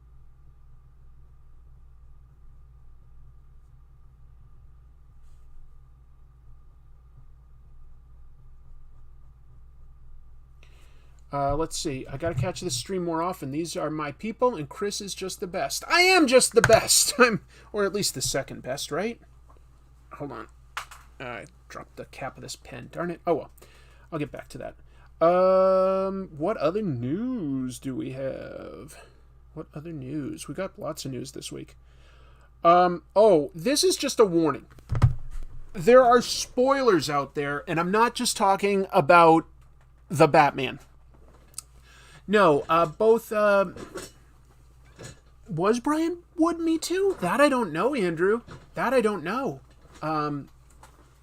Definitely worth Googling. Did he do something bad? Did he get himself in trouble? I do not know. Not movie stuff. Talking about comics here. Both Marvel and DC are each killing off a big name character. I'll just sort of leave it like broad like that. There are spoilers for both Marvel and DC out there for their books. I'll just tell you what books that are spoiled. If you see that in the headline, you probably just don't want to like read anymore. One is something called like Amazon's on Trial or something along those lines for DC. And the other is Devil's Reign. That's like a mini-series that Marvel has right now. So just be on the lookout. Like, I don't think you'd want to get spoiled on either of those. So if you see that either of those getting like mentioned in your social media feeds or something, you may just want to like sort of punch out so that you don't have sort of the storyline spoiled for you until it happens. So that's just less news and more just like a warning about news that's out there. Let's see. So I'll move forward. Oh, Marvel and writer Jason Aaron had to issue an apology this past week. Did an oopsie doopsie. Not so great. So what was it? In King Conan #3, Jason Aaron introduced like a new villain. Okay, and that's fine. And she's like this sexy queen, okay? You know, all sorts of supernatural stuff, whatever. Typical Conan stuff, that's fine. But he gave her a name, Matoaka. And I might be mispronouncing that, but Matoaka was actually the name of a real person, who we in popular culture know better as Pocahontas. Pocahontas was a real person. She was essentially, you know, like enslaved at age 12 and had sex with John Smith. I mean, I think we can call that being R-worded. I'm trying not to use offensive terminology on YouTube. I mean, it absolutely was. Pretty horrible stuff. That was her real name, is Matoaka. And so that's kind of a bad name to use for like a super sexy... you know, princess, like, not princess, like evil queen type character, like that's like sexualized, you know, it brings up negative connotations because this was a real girl that had something horrible done to her. Like, you know, anyway, Jason Aaron, like, apologized immediately. He said he was not aware of, like, the real world history. Fair. I think that is a mistake, that it was a legit mistake, okay? it's definitely offensive to a lot of native people. I think we can understand why. Marvel pulled the book. On digital reprints and stuff, they're renaming the character. On physical reprints, they'll rename it. But I think what it just shows is, if you were trying to come up with a name for a character in something, and it was based on something real world, which something is, like, obviously he'd heard that name before. You didn't just he did not come up with it randomly. That would have just been a coincidence. But if you're using something real, it's on you as the writer, I think, to research that and understand the context before you put that out into the world. If I was going to name somebody, Hitler, but he was a superhero, that would be bad. That would be like, you didn't quite do your research there, Chris. Lord Luke Lightbringer with another generous super chat and saying, have I ever read any of Brandon Sanderson's novels like Mistborn or Stormlight Archive? I haven't, and I'll tell you that's to the utter consternation of my good friend Jeff, who reads a lot and has recommended some really great books to me in the past. He got me into Game of Thrones early on. He's into, he reads a lot, honestly, and he's long tried to get me to read Brandon Sanderson. I've just been so busy that I haven't really set aside much time to read too much in the way of books lately, and that's not good. I used to read so many books, and I miss it, but I haven't read it yet. So I've heard good things. I've heard good things about Brandon Sanderson. And wasn't Brandon Sanderson? I'm checking my sort of short-term memory here, folks. Didn't he just do a Kickstarter for sort of 4 novellas or something that was an instant massive hit? Wasn't that Brandon Sanderson just this past week? Pocahontas Kissed Me at Disneyland. Can anyone beat that? It was amazing. It made my 13-year-old day. Well, it's good that you were also 13 then, Joe. Is this the same Luke Lightbringer that does the 4-hour Game of Thrones videos? Oh, I don't know. Is it? Tell us. That would be interesting. I try to come up with new and rare names for my graphic novel characters. Good idea, Daniel. And I just think it's if you're basing it off of something real, do your research. Where's that coming from? What's the context of that name?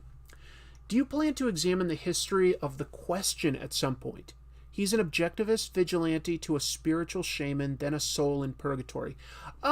Quite possibly. Or maybe more just another deep dive into Steve Ditko, what he wanted to do with the Question and what he did with Mr. A, because I don't think I got too much into his later books like Mr. A when I did an episode about him. But yeah, quite possibly I could end up talking more about the Question. Very interesting character.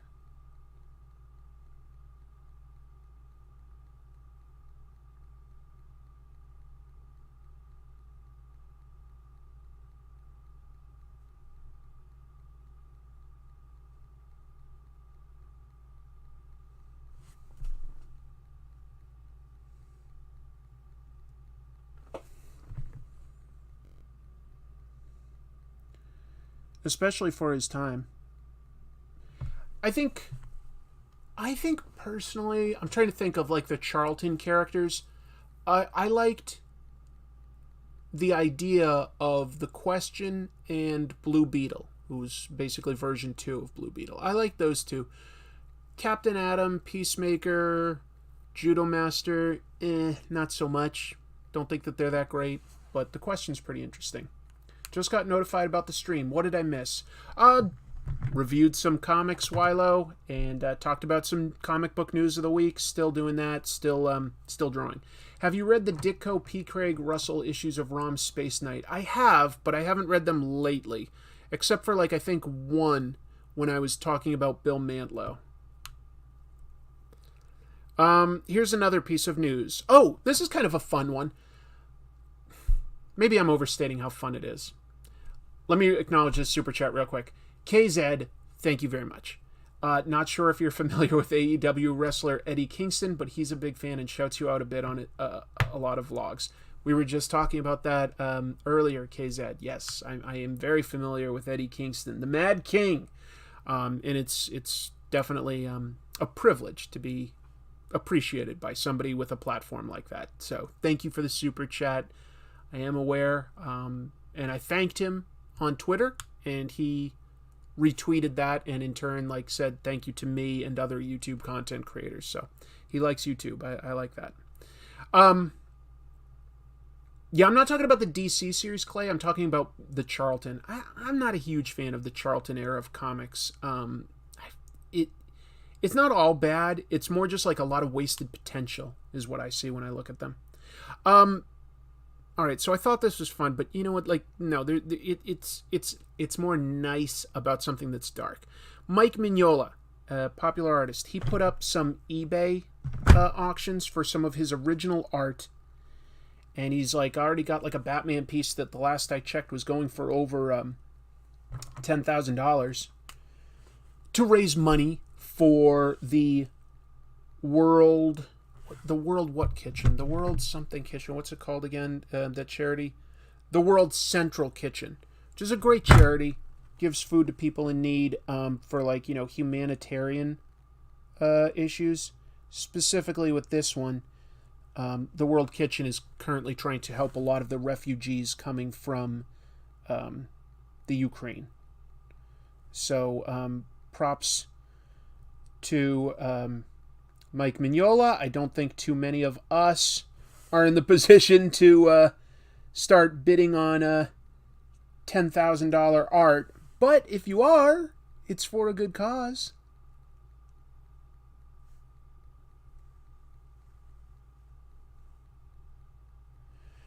So I think that's basically everything I had for the news of the week. And I'll just sort of now plug away at this. Try to get this shaped up into something cool or manageable.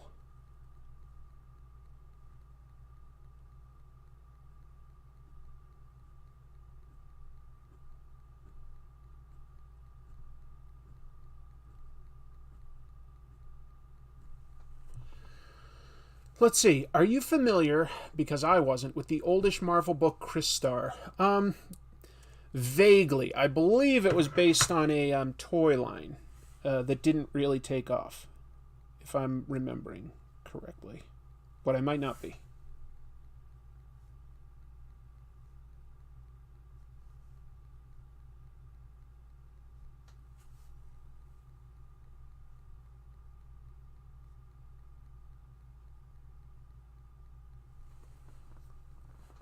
I had a piece of reference somewhere.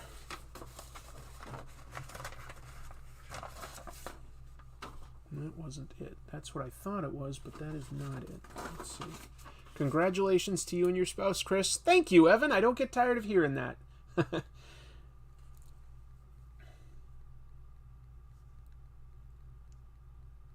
Yeah, pretty weird to think of myself as a husband now. But I'm happy about it. I'm very happy. That was yesterday. And now, right back to work. Right back to live streaming and selling cars in my day job and making episodes. No sleep till Brooklyn.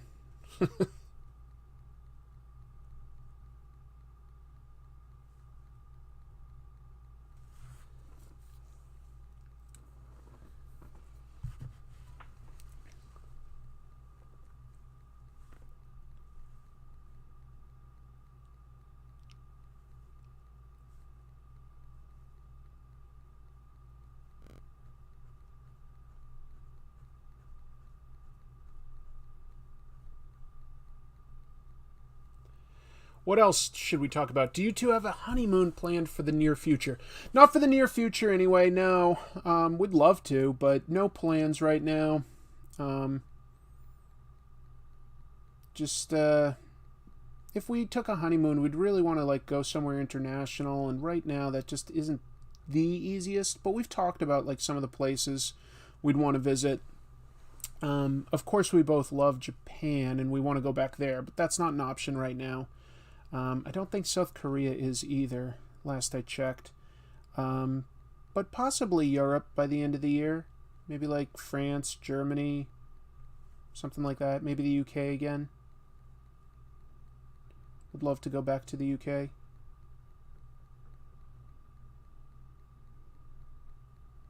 We had a really good visit last time we went.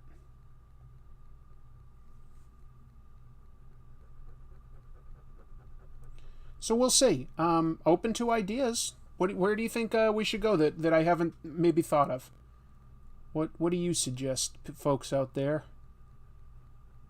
If anybody's got a good suggestion, I'm listening. Like Fraser Crane, I'm listening. Hey baby, I hear them blues a calling, toss salads and scrambled eggs. Mercy. And baby, I seem a bit confused. Yeah, maybe, but I got you pegged. Ha ha! I used to do that all the time to my friends when we were playing Call of Duty online. I would just start singing that randomly. They loved it. Let's see. Mild-mannered Chris sells cars in the daytime, critiques comics at night.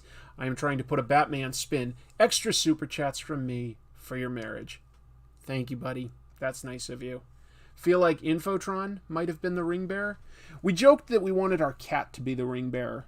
I've slowly conditioned him to come when I make this certain like sort of kissing sound, because I feed him and I make a kissy sound right before it's time for him to eat, you know, just going like, and he reacts well to that. So he will come running anytime I make that sound. In fact, I just made that sound, and I won't be surprised if he heard it upstairs. He'll come down here. Wow, another super chat from Lord Luke Lightbringer. That's really generous of you. Thank you. I like the oh hi cold opens. I wish you would do them more often. I love doing them, but I have to have a good idea. I don't want to force a bad idea, and sometimes that is tough on a weekly schedule. Like I want to just like do funnier, you know, bigger type ideas, but that's very hard to come up with on a weekly basis.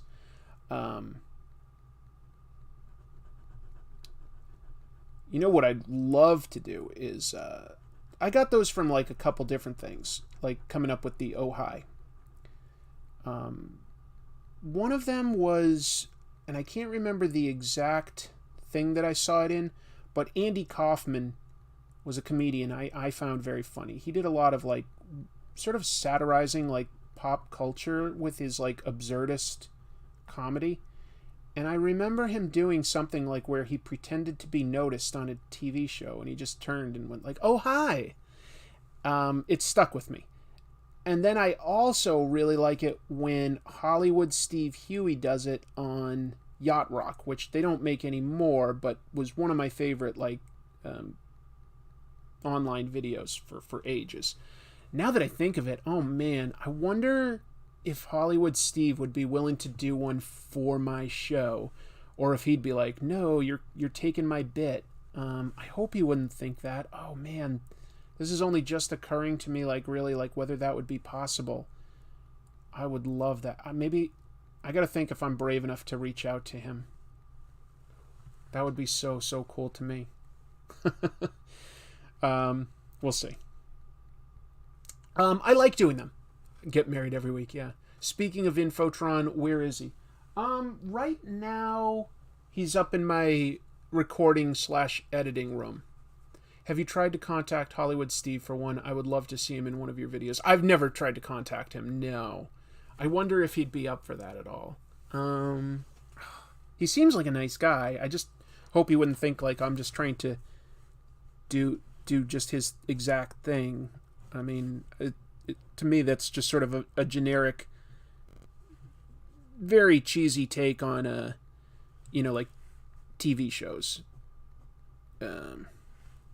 Not TV shows, but more like actually those sort of 1970s variety shows. You know, like they just get like, you know, a celebrity to host like, you know, people coming on and doing song and dance numbers for like an hour. They'd be like, it's the CBS Thursday night variety show with your host, the guy who plays Greg on the Brady Bunch. And they'd be like, oh, hi, you caught me hosting a variety show. But I'll tell you what the real variety is. It's from you out there in America. Let's see what you've got. A little dance, a little singing. Something like that. My favorite Oh Hi bit has to be, I'm doing crime on the...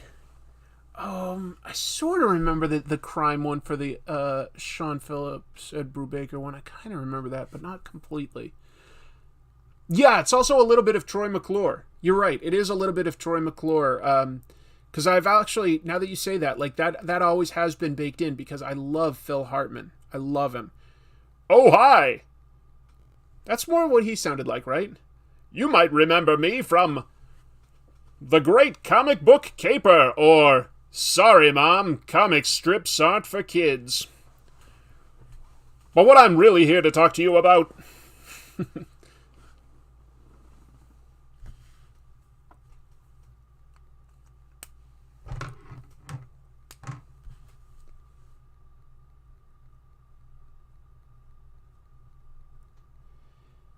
Phil Hartman was gone too soon, man. He was fantastic. He was fantastic.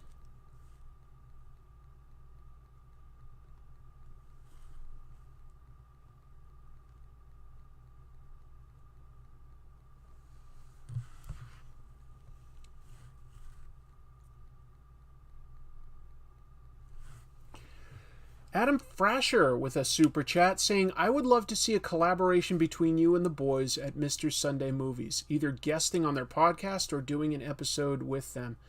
Oh, Adam, trust me, I would love to do something like that. That would be a blast. I would love to collaborate with other people that do, you know, somewhat related stuff on YouTube. It's not always that easy, though, to, like, actually, like, reach out and get a hold of people that you don't know in real life, you know?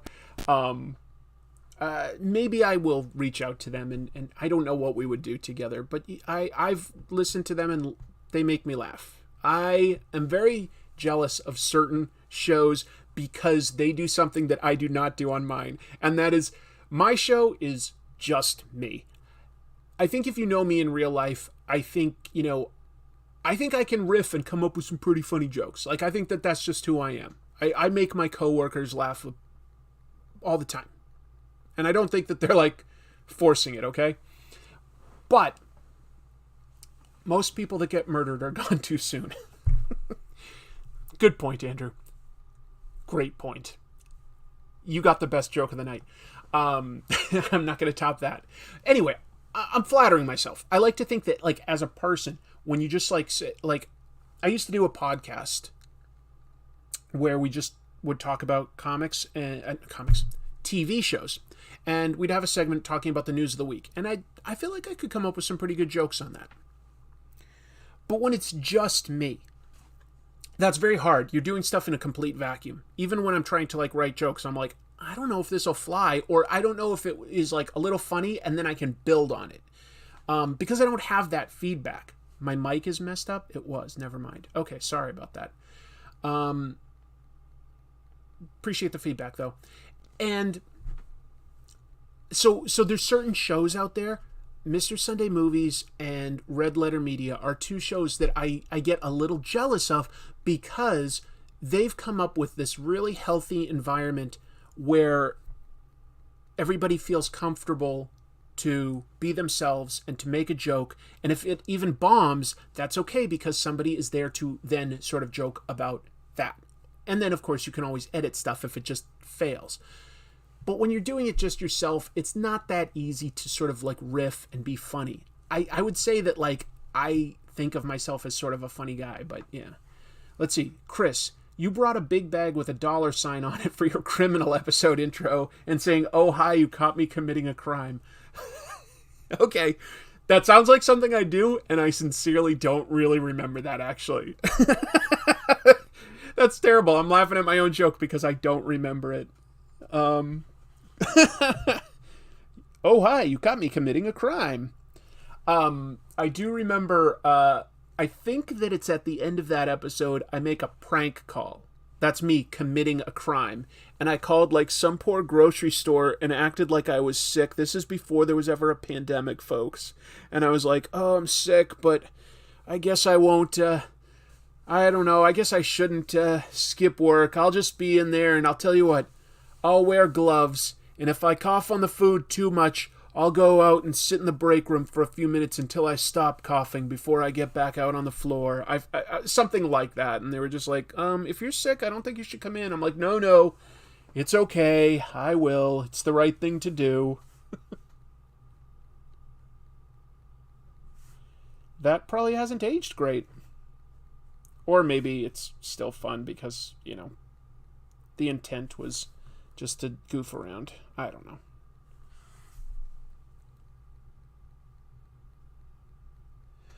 Anyway, it's an interesting idea. I'd love to collaborate with all sorts of other channels, but making it happen isn't always the easiest thing in the world, because then you also have to coordinate schedules, of course. We all are, anybody on like YouTube or a podcast is on a bit of a grind. YouTube really doesn't want you to take breaks. It's brutal. It's brutal how like you're just supposed to keep making stuff constantly. And as soon as you don't, the algorithm stops recommending you to people. So it's rough. You can take breaks. It's just that like if you take a bunch, it does not work well.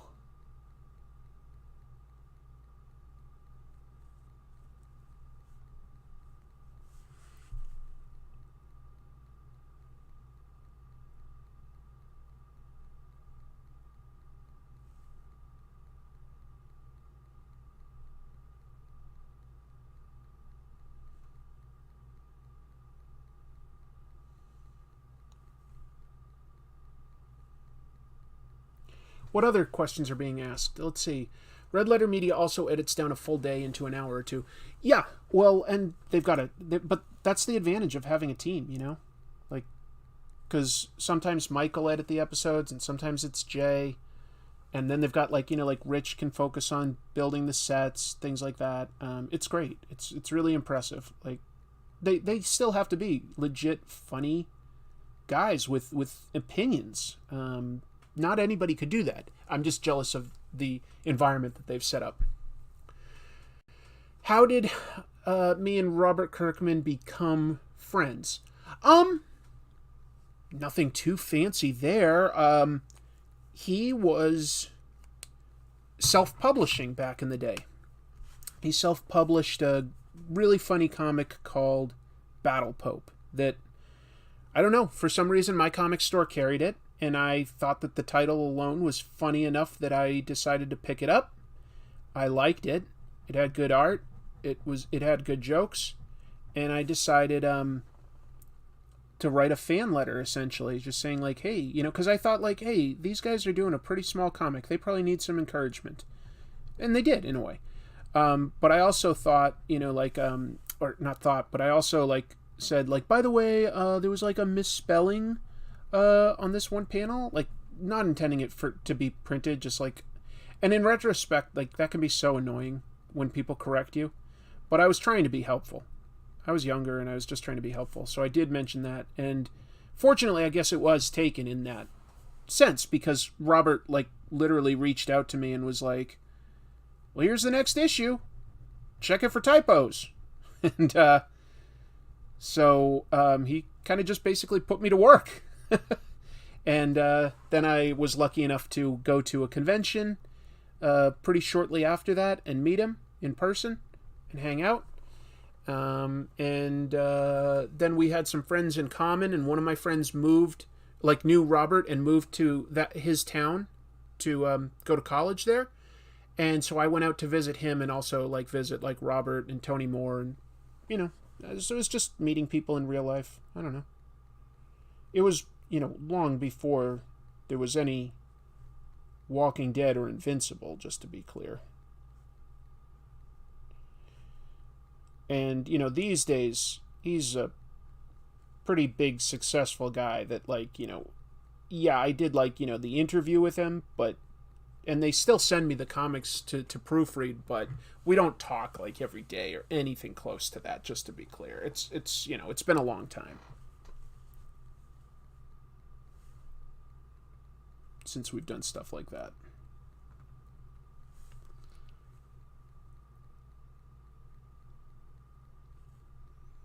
Interesting question. Now that I think of it, there was also, like, we were all also, because there was a bunch of us that were on, like, message boards. Before there was really, like, you know, Facebook and Twitter and Instagram and stuff, there was message boards was, like, the social outlet. And there were a lot of up-and-coming talented people that weren't professionals yet, but would be. That, like, you know, we just sort of, like, all became pretty close friends because we all talked to each other, like, a lot. Beyond all the people that, like, work with, like, Robert, like, you know, Carrie Randolph is somebody that I still chat with a good amount. And I remember for a long time I was really friendly with Mark Brooks, and I think I offended him at some point, and I don't remember exactly what I did, but I know I was in the wrong. I think I just overly critiqued something that he did. I think it was a long time ago now. It has to be like 20 years. But anyway, how early into Invincible, Walking Dead did you start proofreading them? For those books from issue 1, all of them. Are you sad that Kirkman has been beaten to death with a baseball bat? Well, that's what the episode started with, Andrew, was like reviewing the comics of the week, including like my pick of the week, which was Crossover 12, that features Robert getting killed by his own creation. But that's, of course, written by Donny Cates. I think it's pretty funny.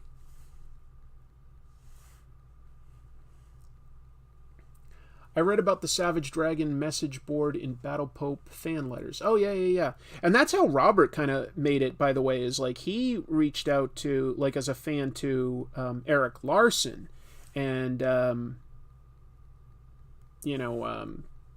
just talked his ear off because Larson let him. And beyond, like, getting to use Savage Dragon as a cameo in Battle Pope, I remember, honestly, like, Robert's first breaks were given to him by Eric Larson. I mean, Robert created his own breaks by self-publishing a lot of great comics, like stuff other than just Battle Pope too. So, like, he had a proven track record for both writing and publishing and even lettering and stuff like that.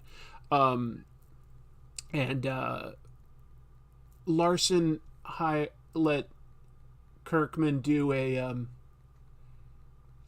what did he do? He did a Super Patriot miniseries. He ultimately did 2, but that was kind of like his first real thing other than self-publishing, if I remember correctly. It was at Image. He did a 4-issue Super Patriot miniseries with Corey Walker on the artwork, and that's sort of what got their foot into the door so that they could then, like, start pitching other things. Yeah. I mean, he made his own opportunity there, just to be clear. He earned that opportunity, but he did it through, like, a combination of networking, proving what he could do, and just, like, tenacity, just, like, constantly bugging him for an opportunity. It's an impressive career path.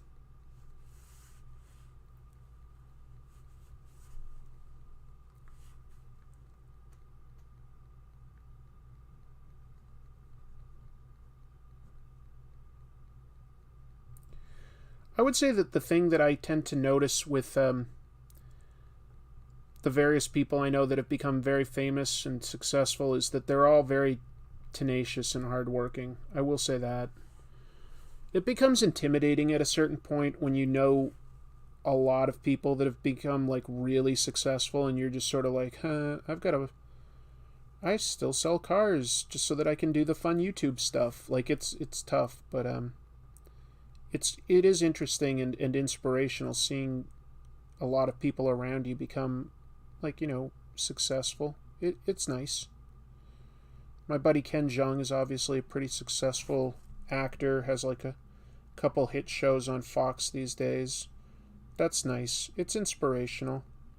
It's intimidating too sometimes. You can't help but, like, sort of, like, look at your own success and go like, wow, I've got several friends that have had like really big successes. Like, what, am I doing something wrong that I'm not at the same level as them? But not everybody gets to that level. It's rare. Oh, hi, you caught me in the middle of my colonoscopy? Ay, ay, ay. I don't know if I'm brave enough to do that one, Bruce. Good night, folks. Thank you, Chris. Good night, no. No.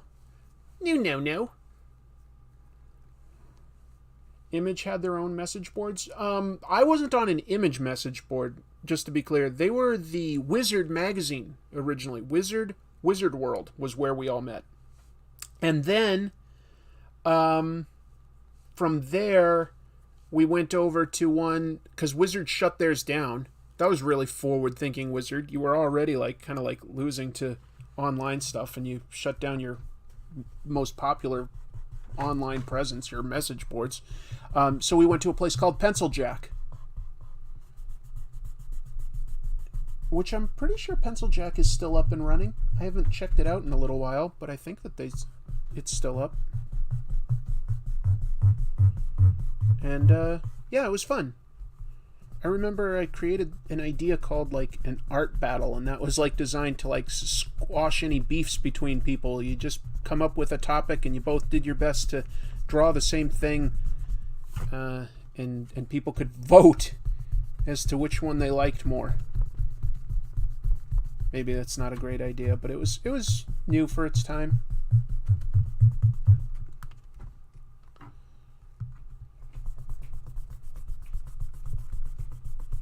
Keep in mind, this was like 1998 or something like that I'm talking about, so it was a long time ago now. Yeah, that's over 20 years ago. Holy crap. Sorry, sometimes you just don't think about like how long ago certain things are until you just put it into perspective, and that's just bonkers. How long have I been going here? Oh, I've been going 2 hours. You know what? Don't think I'm quite going to be able to finish this whole drawing because I'm not 100% sure where I want to go from here. But I was going to draw this guy like, you know, sort of like with some face paint and stuff and like maybe some tattoos, just to indicate that he was not the greatest guy in the world, that Batman isn't just beating up a random dude. Batman's superpower, ignoring the law and just beating up whoever he wants.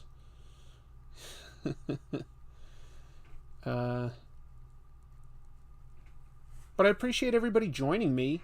It's been a really fun evening tonight. I'll do a little bit more to sort of like flesh out some of this fist. Kind of important to have a fist. What kind of superhero doesn't have a fist?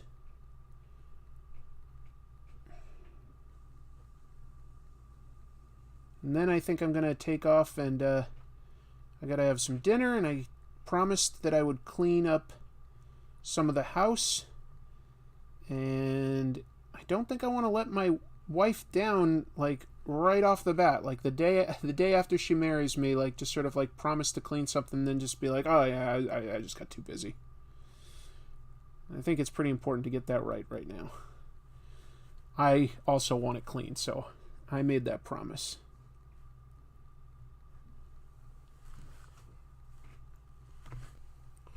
If I was going to continue drawing this, though, folks, what I would be doing was I definitely have to throw in some more dark shadows on like the right-hand side here. I'd have to finish this cape. This forearm gauntlet, I'd need to look up the reference so that I get that right. Like I say, I'd throw some tattoos and like, you know, stuff onto this guy on the bottom. And I think I'd throw in some sort of like sketchy lines across this arm to make it look like he's actually moving it forward right now. I think that would look really, really cool. But anyway, those are the things I would have done, you know, if I had more time. But I think 2 hours is plenty of time for a sketch. Unfortunately, I don't work as fast as a pro. I wish I could have finished it, but that's okay. You know, we had fun today. I had fun. I hope you guys had fun. I'm going to take off. Say hi to your wife for me. You mean your sister-in-law? I will. Happy wife, happy life. I think that's true, though, actually. Chris, you have really reignited my love for comics, and your tropes vids are a must-watch. Thank you for the time and effort you put into every one of your vids. Oh, thank you, Alex. That means a lot. I have been definitely like working really, really hard lately, throughout this whole year, for sure, to do the best that I can for all of you. Still sort of waiting for, like, you know, one of my videos to sort of maybe go a little more viral than it has, but yeah. Can we buy these sketches? Well, they're not finished, and I don't think I really have the time to finish it. Do you post the finished drawings anywhere? I post them to 2 places, Black Phoenix. The Comic Tropes Instagram and the Comic Tropes Twitter. I post them to both of those. But I don't have a huge presence on either of those places, really. I mean, I guess my Twitter's okay. I'm gonna give this guy some deep sideburns. I want him to look a little unshaven. Yeah. Yeah, I think that's good. He needed that. Yeah, I'm gonna take off though. Didn't quite finish it. Sorry, but I definitely had a good time tonight. You guys were all super generous, and I'm happy. Let's see. It shows, man. That recent comics episode is Chef's Kiss. Ah, thank you. My first live spinner rack. Thank you for coming, John. It means a lot. I love seeing these new faces. Robert, Alex, John, and I'm seeing like all sorts of regular names. Here's one, Chris Sears, super chat. Good evening. I've been chatting and grading. Thank you for making the grading less tedious. Yeah, I'm sure that can be, but you got to be accurate, huh? You got to get it right. It's important. I had a good time. See you, Jim. Always appreciate having you here. I think we're all fans, and I don't think I have anything else. I'll just say I got married. I'm happy about that. The wedding went great. And the next episode I'm doing for Comic Tropes is a little bit more of actually a sort of a funny one. I just found I found a book that a storyline that's just so absurd. It involves, I'm not going to spoil it, but it involves a mainstream superhero that basically like throws his whole career away to hang out with a bunch of like new characters that had been like created by the company, but weren't superheroes. They were more just like, oh, it's so hard to describe this without spoiling it. I can't think of how to say it without spoiling it. I'm not going to say anymore. It's just funny seeing this character like just like be willing to walk away from all of his duties and responsibilities and just be a complete asshole. It's so out of character, and yet it's written by like the guy that defined this character. I can't wait to share it with you guys. So a little bit of a funny one. Probably won't get like huge traction, but then I've got some really big deep dives coming up too. See you nerds next week. I will be here. I don't know what I'm going to be drawing yet next week, but I will be drawing something. And if I can ever figure out a way that I could like have somebody help me ship things out, I would definitely be willing to like, you know, sell these sketches, like, and not too much either, but you know, like I've got like merchandise, like I've got tons of these like infotrons. I've got like some really nice Comic Tropes pins, stuff that I would love to get out there, but I just don't have the capacity to sit down and box and label and take to the post office all these things. So I don't know how to do that yet in an affordable way. I need to figure out some sort of affordable way to do that. Still looking into options for that, but eventually I will. And if I find that out, I'll make these available too. Why do you keep saying absurd with a Z? Absurd? All right, I got to take off. You guys are awesome. Keep reading comics. Take care. Have a good week.